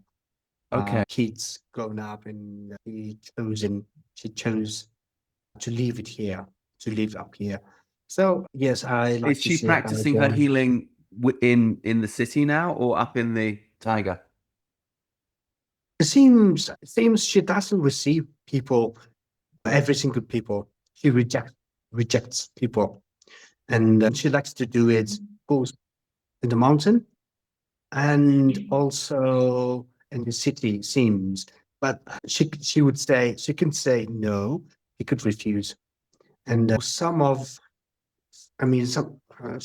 I receive requests whether they want to see very strong shamans not far away from the city. So I tried to recommend her to her. She refused some of them already. So that means But some reasons there. Not sure. yeah, sure. I mean, I guess they have to. This is always the risk one takes when one goes to see a shaman. The shaman may say, "This one is not for me for whatever reason." But you say that she's living in the city, but she still goes up to the Yeah. Kovsgol area to be with Yes, her exactly. people. Okay, Yes, and to have people in summertime mainly. And yes, the Eastern Tiger, still see two of the shamans there. So one of them got really old. Even so, I respect him not to do, the bigger ceremonies, but smaller ones he could mhm. handle. And another person nearby, another shaman is there. So very strong. And I have been working with him so many years already now. That's three of them. And And that's these are also reindeer herders. only one of them is not, the others are yes. Okay. So interesting. And then you were also saying that you were working, a lot in the West. Earlier in this conversation, you said that you had, met Yes. shamans all over Mongolia. Of course, do you Mhm. feel that there are other places too where you've met people who are really strong, or do you feel it's really just the Taiga region? Well, it's a very good question. I think because I would say sometimes I thought the region helps, but to become really strong, powerful shamans. That seems not necessarily. Northeast, Northeast Mongolia, we have very strong shamans too. And the Gobi, there was one was very, and I worked with him, and I could feel the energy and the humbleness is really nice. But at the same time, that's it. I could feel that. It seems up to the, the shaman it's himself Mm, or ourselves seems whoever received a powerful spirit or yeah. powerful the healing or powerful training seems it just maybe depends on him or on her. Mm. But would you now, if a family were to contact you again and say, I'm looking for this, would you contact these different healers in the different regions and see which one says, yes, I think I can help this person? Or how would you organize it? Or would you always take them up to the north to the reindeer people now? Mm. For me, to bringing the people over there, I always choose the northern place because I have so much. I used to, and also I know the people a lot, Yeah. and I do take care of them, and they like to care of me. So there was a bond, and Mm, and also at the same time, the people themselves they want to go to the north yeah. to see the reindeer place as well, reindeer tribe as well. At the Mm, same time, they want to benefit it. yeah. So just then, I couldn't help it to go to the northern Mongolia a lot, Yeah. even nowadays. But if somebody said, I want to go see a shaman in the Gobi, or I want to see a shaman among the Kazakhs, would you know where to go? Would you know where to take them? Yes, I would. The other thing is, it seems they don't know the shamans exist all over Mongolia. I Interesting. think one of the things they don't. Mongolians we don't take their people up to west southern Mongolia. The only thing it's the shamanism is only in the northern Mongolia. It's just because of you. It's Okay, so it's just because of the book, basically. yes, the Horse Boy, the movie after that. So everyone thinks they are strong shamans. The shamanism is the northern Mongolia only, It's so and it's interesting not. because I certainly never said that in the book, and I think I was also saying that the shamans that we saw, you know, on the plains, on the steppe, were also very good.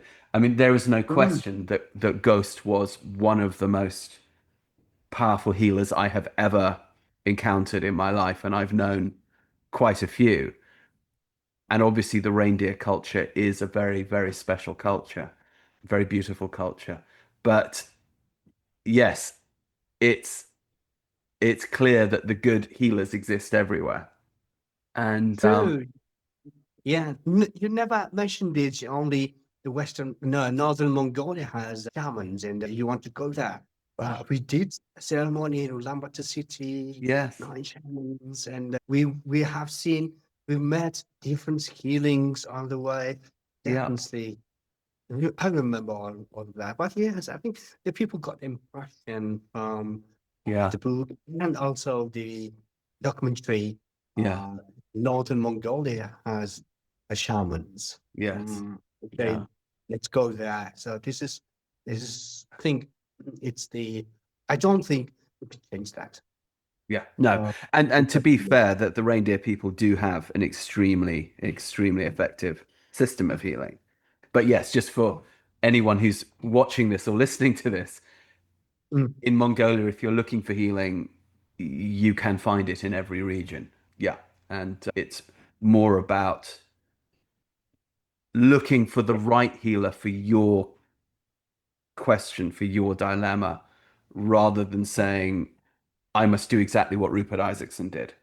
Um, mm, you know, where, because I often, for example, after we went to see Ghost and he said, Rupert, you must do these 3 more journeys.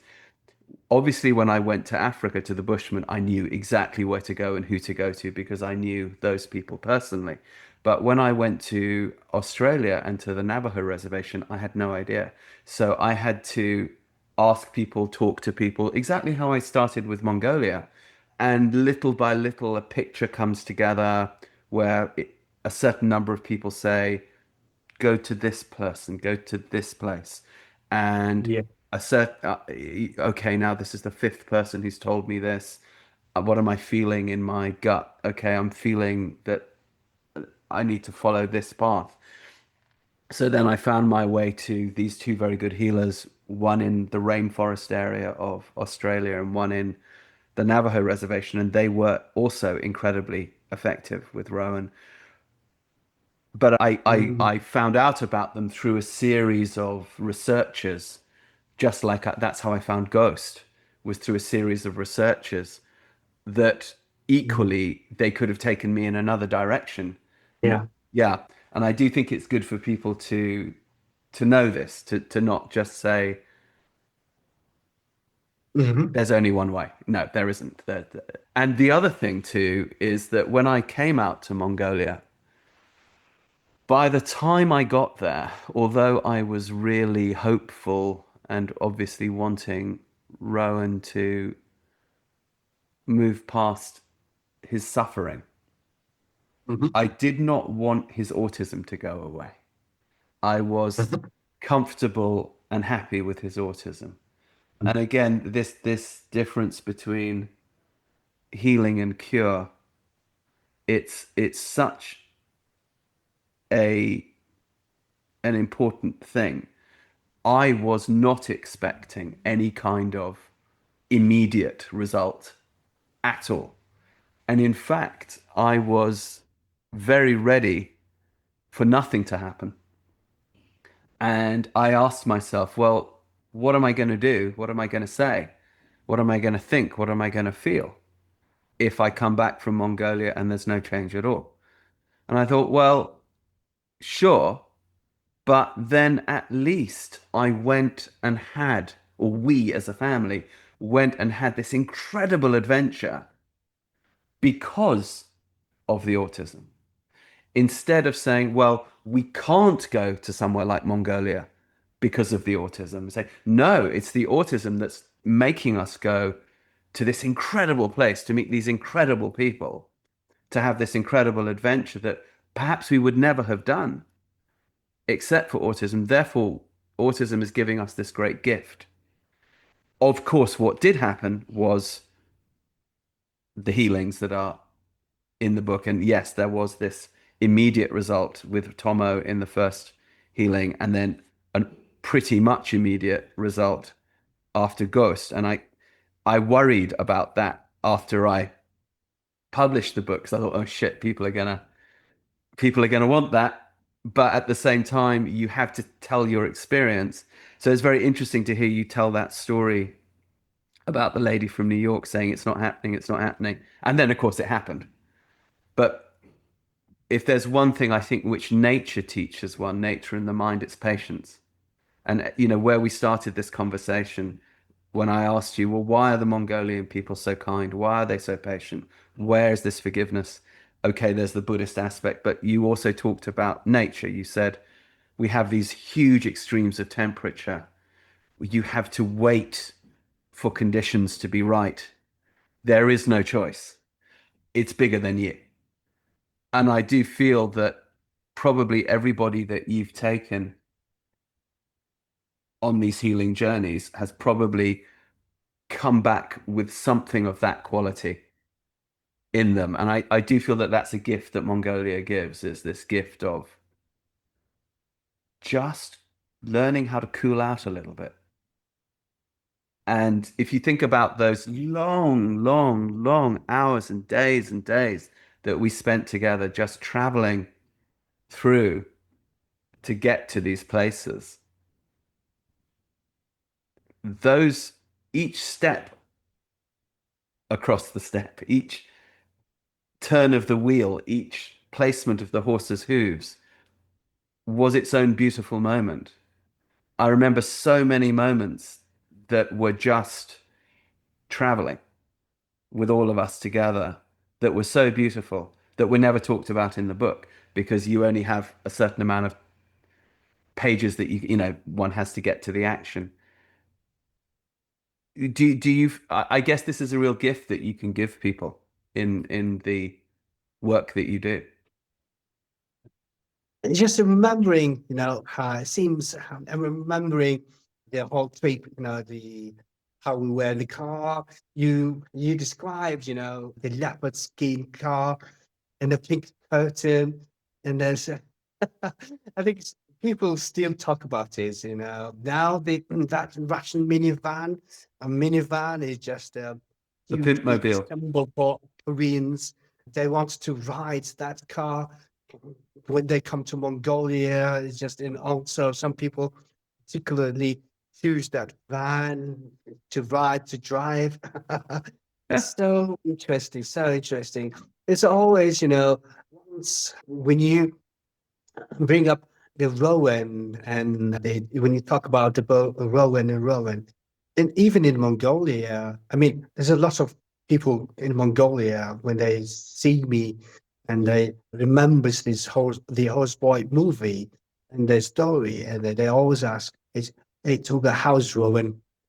So I wanted to ask you, as you mentioned it before. So I want to ask the stem question: how is Rowan doing? All right. Well, if we were doing this, he's actually with my parents right now in London, and I'm talking to you from Spain, and he will be joining me from London in the day after tomorrow. And so, what's Rowan's life now? Rowan is going to be 24 in a couple of weeks. He's huge, much bigger than me. Mm. Yes, can he live independently? Yes, he does. In fact, he even sold his house last year to put the money into a trust. He has two jobs and perhaps a Mm. third one starting. He works at a state park helping with conservation work in Texas. He also helps to make lunches for low income children after Mm. school, sometimes at a food bank. And he helps me on trainings with movement method and horseboy method, where he explains what it is to be autistic to parents who are going through this, and he advises them on approaches to take with their children's education and upbringing and therapies. And I think he is shortly going to be taking a volunteer job at the San Antonio Zoo, which is a place he's been going to since he was a little boy and he loves very much, as a guide for visitors, explaining, I think, a little bit from a autistic point of view, the experience. And he divides his time between Texas, where in Austin with his mum, but he lives actually most of the week by himself, and then also Europe with me. He goes back and forth. He travels independently. He goes and stays in youth hostels with a backpack if he wants to go see something, or takes the train or whatever. He still rides when he's with me. I have a horse for him. And he still loves nature as deeply as he ever did. And he's highly articulate. And people can actually find interviews with him on YouTube if they go on our channel. And I think we get so often these questions that when he's here, I have it sort of on the agenda. When he's here, we're going to do a bunch of filming together where he's going to talk to camera and tell people a little bit about what his life is like now, because obviously so many people want to know. He always asks about you. He always asks about Tomo. And yeah, he's been very successful. And at the Mm. same time, he is totally autistic. At the same time, he knows that he is vulnerable. He knows that he needs help navigating the world. He knows that he has to be careful with what people tell him and what he can believe and what he can't believe. But because he knows this about himself, he can also come to me or to his mother or to other people who he trusts and say, okay, how should I interpret this situation? And, but, he road trips across big chunks of America by himself and travels around Europe by himself. And it's absolutely incredible. And he still has this absolute quality of sweetness, of innocence that he always had. He is, like many people who are classically autistic, extremely kind. His ego is very quiet, and he's a sweet and loving young man. But what I'm hoping, and this is, we talked about this before we hit record, in a year and a half, it's going to be the 20-year anniversary of the Horseboy. I think we have to try to come back to Mongolia. I think you and I should talk about this, and we should figure out, we should go again as a the two families, two fathers, two sons. So maybe talk to Tomo about this and see what Tomo thinks, because now our children are our bosses. So I'm sure, obviously Tomo will have his own ideas. See what it is we should do, and if we contact Ghost Sister and see, let's ask her and say, what do you think? And then between us, you know, come up with what it is we should do, where it is we should go. Is it the same place? Does it look different? I'm open.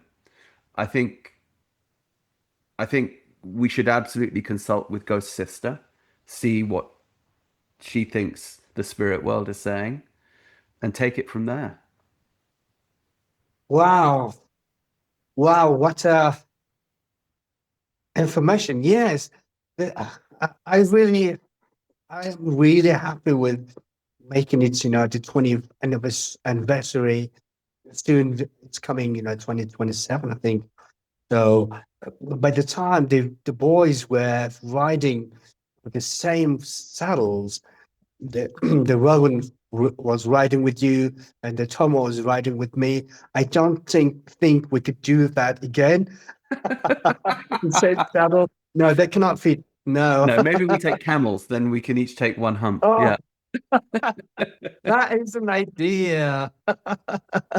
Yes, I would be very open. We could, yeah, plan it, organize it. Yeah, we should try. We have to try it to to make it to a reunion yeah, for the 20th anniversary. Yes, definitely. I would be very happy. And you mentioned the Rowan is so sweet, and his ego is, there's no ego, and the kind. So it's when we see the autism, things work differently, and they're yes. quite protective and isolated. Is it the Rowan is because of his a bit of celebrity, or why is that? It's just so It's such a good interesting. question. Why is it? I guess there are many different kinds of autism. And so I'm talking about a very specific personality type, which is Rowan. But it's a personality type that I encounter often. So there are some forms of autism where the ego is quite big. But with Rowan's type of autism, no, it's very quiet. It's as if for me to have an ego like Rowan's, a quiet ego like that, I would need 30, 40 years of spiritual practice, and even then it would be very difficult. He is born like this. Well, I don't know if you remember, but in the documentary, one of the people we spoke to there was a man called Richard Grinker, who is an ethnoanthropologist, and he talks about shamanism healers in indigenous communities often having these neuropsychiatric conditions. Yeah. They could be epileptic, they could be autistic, they could be have bipolar, they could be many things, and schizophrenic, but it gives them some sort of emotional sensitivity that they are then able to heal. And I think Rowan is a little bit like this. It's very healing to be around him. He's one of these people who, if he walks into the room, it makes people behave better. So, and he's not the only one. I know many people like this. Is it Mhm. genetic? Is it spiritual? Can you separate spirituality from genetics? No, because spirituality in humans are genetic. So these things are Mhm. obviously related. My feeling is that people like Rowan are there in human society to help the rest of us. And they're born Mhm. this way. Why are they born this way? I don't know. Mhm. That is one of the great mysteries. But we are lucky that they are because, as you said, there are many people who want to be healers or want to be shamans. But my feeling is nobody in their right mind would really want to be a shaman or want to be a healer because it's hard work. I mean, you're not, you're not going to get rich doing that. And it's exhausting work and very hard work and so on. So it's something that either you are or you aren't. But if you are, it's very, very clear. And there are some people now, if you're born into a culture like the reindeer people, let's say Rowan had been born into that culture, probably he would be a shaman. Probably he would be a working shaman. He would have been apprenticed to somebody like Ghost quite early, and we would be going to see him. In our culture, he exists, I feel, almost in the same type of role, that he is almost professionally himself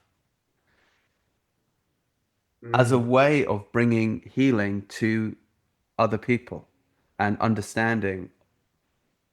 You talked about patience and forgiveness, all of these things.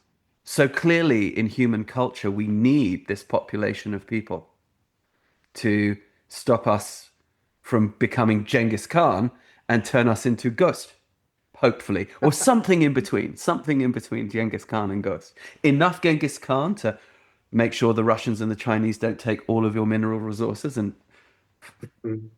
flatten the whole country, and enough Ghost to be patient and forgive. And, we're always trying to find that middle way, aren't we? Mhm. Yes. Yeah. Well, I wanted to ask. I always wanted to ask one thing. You remember when we were in the Ghosters place and inside teepee, Yes. we received the permission. I mean, to do the filming during Mm. the ceremony. And I remember the lights went off. Yes. What happens there? What happens there? Why did the lights go off in the filming? Exactly. Okay. Is it because of they? I mean, I saw them charging. Or is it didn't charge enough? No, Or they charged. And if you remember, the all the electronic equipment, it failed yeah, during the ceremony, and then it came on again, yeah, boom, yeah, when the yeah. ceremony was over. Why? Okay. I've seen this happen many times. I've seen this Hmm. happen in Africa in the Kalahari, filming or recording at healings, and the healer that will almost always say, "Yeah, sure, you can try to record it, but don't be angry if your equipment fails," because I guess there is such a huge amount of spiritual activity, and spiritual activity must, to some degree, have some electrical quality because life Hmm. is electricity. you know, we all use electricity every day. We're using it right now to talk to each Yeah. other. But neither you nor I, nor even a physicist, can tell us Mhm. what is electricity. We only know that it exists and we know we can harness it, but we don't know what it is. But we know that the whole universe runs on it, more or less, and our bodies Mhm. do, and our nervous system does, and so on. So I guess when you are, and this is, I'm just guessing, but I think it's an educated guess, Mhm. is that when a ceremony like this is happening, the level of electrical magnetic energy is so strong that it can short circuit temporarily electronic equipment. And I also think there's a mischievous, humorous aspect to it because, you know, the longer I'm alive, the more I am convinced, I think, that we live in a conscious universe, that consciousness is not a product of the human brain, that the human brain is a product of consciousness, and that there is a wider field of consciousness. Some people could call it God, some people could call it love, but we know that so much Yeah. happens that is outside of our ability to Yeah. explain, including normal things like electricity. So, why would there not sometimes also be a slightly mischievous or humorous element to this, where the spiritual energy that comes with healing also has a little bit of a sense of humor and, you know, shuts your equipment down Yeah. at that moment just for fun in a way, you know. I that's what I feel is sort of going on. Yeah. This is one of my behind the scene stories. I have told quite a few people around me about it, and I've never told you before. So Okay. I think when there was an evening when we first met him, and you told him some stories about the African shamans and him, the Rowan, and then the ghost shaman. He listened patiently and completely. Then we asked him permission to do the ceremony for him. And after a little while, he was explaining to me, yes, I felt something hard was coming to me and like that. And then Michael, now, who was that? And the storm of running. And now it was like quite a, intense, and he had to do up. And when we were before riding, I mean, it was I during remember riding. this when Michael got that case of terrible stomach upset Yes, before we exactly. rode up the mountain to see Ghost. Yes. What's his name? I'm sorry, but now it's just I've forgotten some names. And working with the sounds, and he Justin. saw. Justin was the guy Oh yeah, working with us there. Jackson. He saw a white goat in the He saw the white mountain. ibex on the mountain. That's Yes, right. yes, ibex exactly. So, and having said, I told the Augusta shaman about it, and he said nothing, and he smiled. And then I asked, we wanted to film this if he agree with that, and he said, yeah, yeah. I was quite surprised because it's mainly first they would say no. There's so many reasons they could say no, and secondly, I was maybe he would. I was like waiting, expecting he would ask for more money or something. No, yeah, and only one thing he said afterwards, and then to me it was a gamble to tell you or not to tell you. So he said, "Hey, Tulga, during the ceremony, there might be one of the cameras might be broken."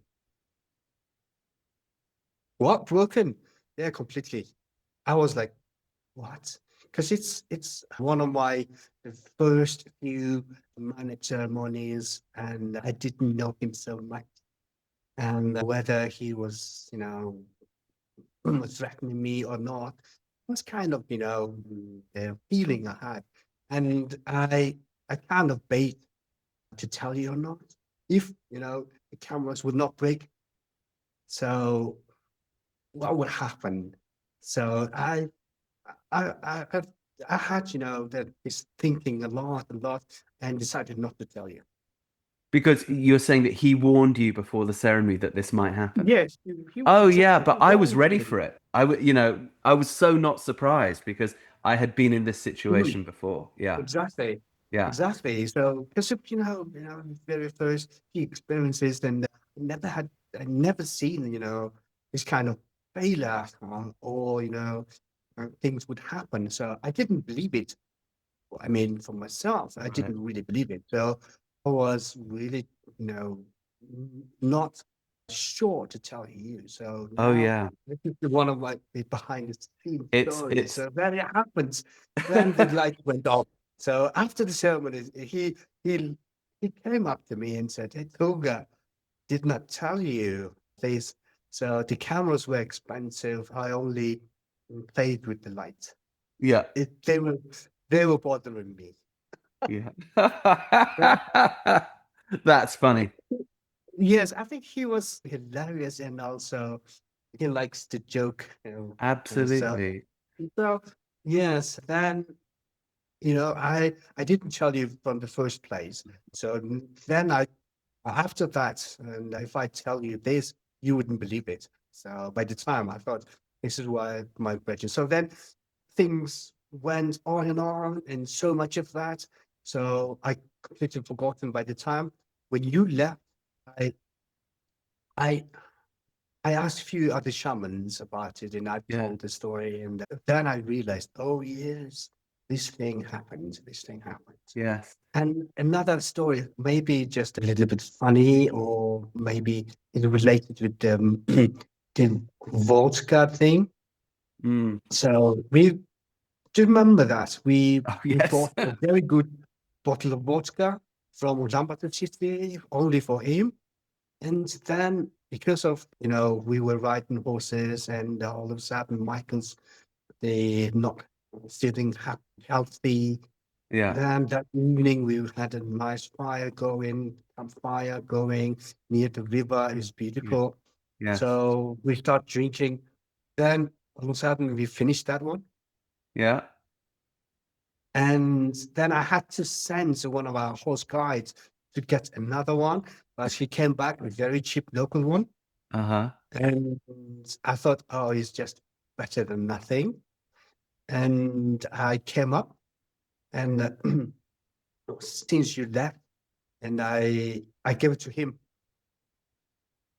and he looked at me, and because his eyes were, I mean, not and not big eyes, and but he could see me so deep. And then he received it, he opened it, and he poured it to the glass about this size, and because it's just half of them is gone. No, before that, he showed me. He turned around, and he was digging and digging, and he brought up a Grey Goose. A friend of mine gave it to me. Then he one of the expensive cognac and whiskeys, one after another, a few, Yeah. like 5, 6 in a row. So my little vodka was sitting quite embarrassed right there. Yes. But if he put them back in, and he poured the vodka, and he gave it to me, and I drank it. And now I thought I was going to drink it. He said, "You go out and toss it to the northwest." Then I went out and tossed it, and then in that teepee, like, there were like 7 or 8 men were sitting, having a conversation going, very, quietly. Then I could hear that the fire crackling in the stove. So then I went in and gave it to him, gave the bottle, no, the glass to him, and he poured it a little small, and we went, because it's Mongolian thing, and it has to go around, and everyone has to drink some.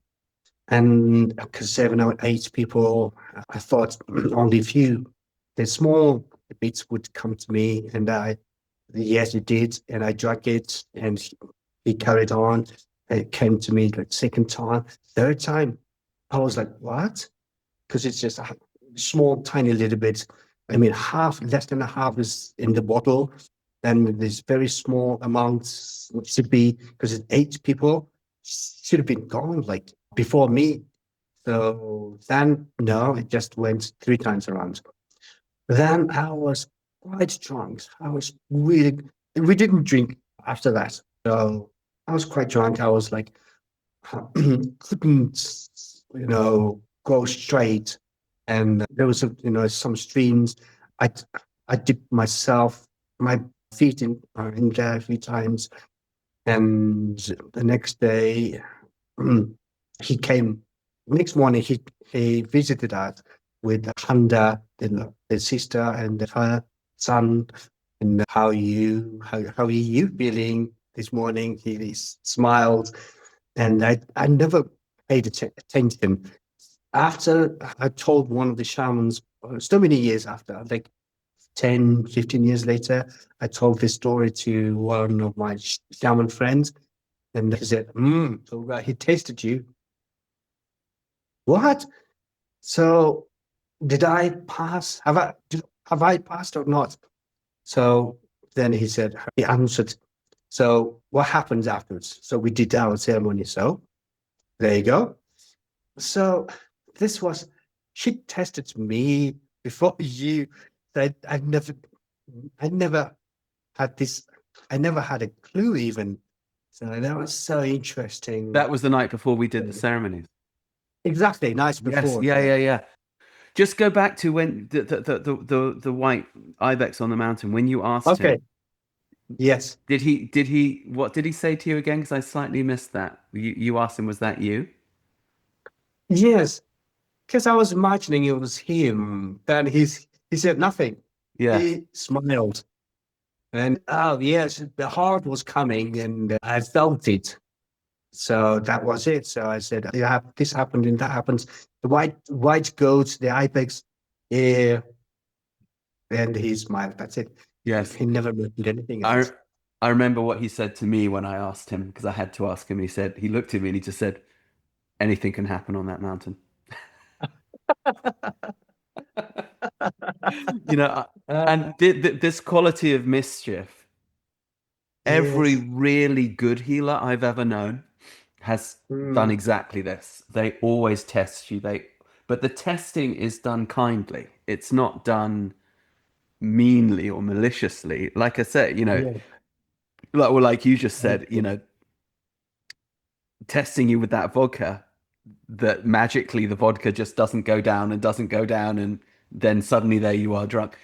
It's still a kind way of testing. Mm, It's not mean. It's not malicious. You're not being hurt. no. You're just being Yeah. investigated to see how serious are you about your desire for this healing, and are you willing to Hmm. put your energy Yeah. on the line as well, or are Yeah. you just coming in to say, I want to get something from you? It has to be a two-way street. When I was in Africa, this was long before coming to Mongolia, and we were doing ceremonies for the return of the land for the Bushmen, and they were successful. That they got the land back. They said it'll be a year to the day after this ceremony. They were wrong by one day. It was 1 year and 1 day afterwards. They signed the largest land claim in African history. So it appeared to work. However, the ceremony Oh. itself, I knew this healer very well, Besa. He got drunk. And instead of it being like a really serious healing that could last all night, that dancing and praying, it lasted like 20 minutes. And Mm, that was it. And we had traveled a crazy distance, and I'd brought this other bushman healer to come. And afterwards, I asked the leader of the South African Bushmen, who had been the one who had asked me to put this healing together. this was really surprising. I wasn't expecting him to just get drunk and treat it so casually like this. Do you think it worked? And Rupert said, "Oh yeah." David, the leader of the South African Bushmen, said, "Oh yeah, Rupert, you need to understand. He was showing me myself." And I said, "What do you mean?" He said, "Well, he was showing me the weaknesses that I have to get through." I said, "What do you mean?" He said, "Rupert, I'm an alcoholic."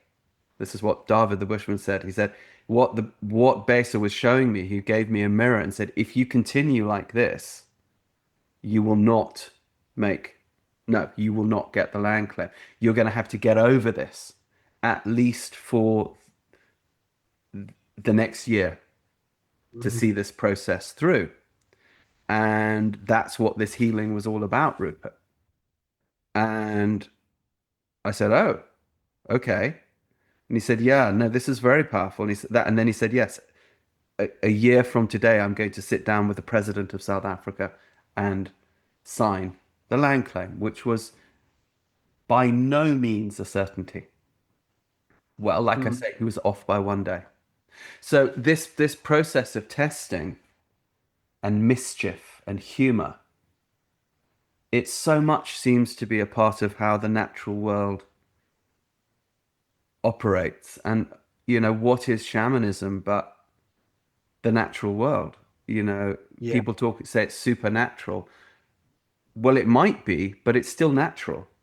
If it's supernatural, it's still natural. It's just a bigger version, a version that we don't understand, but it's the same forces, it's the same processes at work. And I think, people like you and I were so lucky to have had these experiences. very, very, Two yes, city boys, I was born in London. You're born in the city, you be, and yet there we are out on these mountains experiencing exactly. incredible stuff.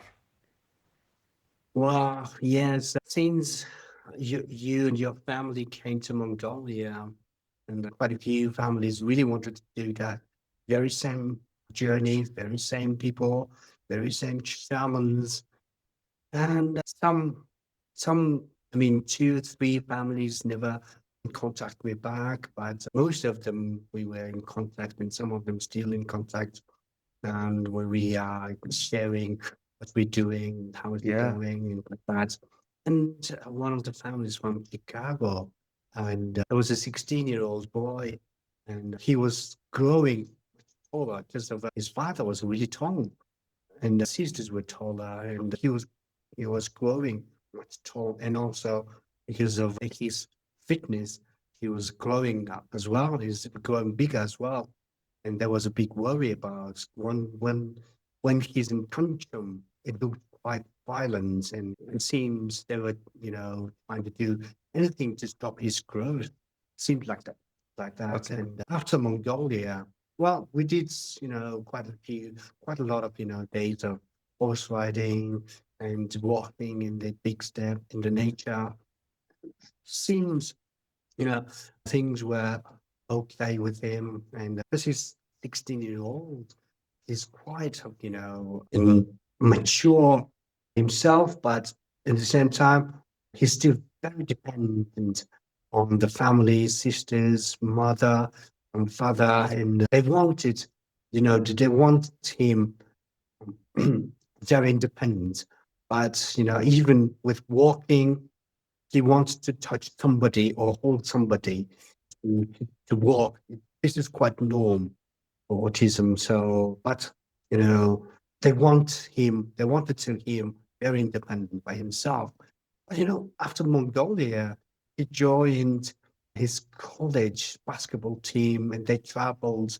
I think I don't know whether he played in the team, but they won one of the tournaments, and he was one of the team members. And after the school, he went to one of the farms nearby, and he lived there his own, and he was taking care of the animals, and they were talking about reunion in somewhere in the city in the United States. Maybe after our a reunion. They might come back to Mongolia as well. I don't. Who knows? Maybe. And it's like that, It's inspired so many families and so many parents, I would say, and gave them hope. And it worked. Some of them, of course, it worked for some of them, and I really enjoy to see that and some changes. And Yeah. it seems, it's life changing, isn't it? It is life So changing. I really love, that things, especially after, Mongolia, how's it going? And I'm always curious about it. I'm always curious about that. Well, I guess we have to do the second Yeah, journey. All right. exactly. Exactly. I would be very happy to see it. All right. Well, Uh, let's yeah. let's talk about that. I think the obvious thing is that if you talk to Ghost Sister Yeah. and ask her advice Hmm. from you, from me, Yeah. what does she think we should do here? And she will Yeah. probably go and ask the spirits what they think. Yeah. And then I guess she'll come back with an answer. And that's probably what we'll do. Yeah, exactly. I'll talk to her and I'll send your gratitude and Yeah. hello to her, and we'll see. Maybe who knows? Things Okay. things work. Things might work. Who knows? Yeah, I All would right. be happy with that. Okay. So, listeners, viewers, I guess stay Mhm. tuned and we'll tell you Yeah, maybe the next time you see Tulga and I together, we'll be traveling once again with our sons. once again. Cool. This is so cool. It's Yeah. so very nice. Yeah. Well, Yeah. thank you so much, Tulga, for taking the time. I guess we should leave it here then and say, watch this space. Yeah. All right. Definitely. Definitely. It's so nice and pleasure to see you again and talking about this incredible journey. So excited, can't wait to see you again and you and Rowan again. Earlier the Tom was here and now he left. And he has a son, 3 years old. Crazy. Yeah, so taller than me. He's 25 and yes. Well, maybe Tomo can Wow, bring his son. could That would do, be yes. interesting. That would be Yeah, that interesting. could be because he would be like 5-ish, yes. Yeah. So it would Yeah. be Yeah. so interesting, so interesting.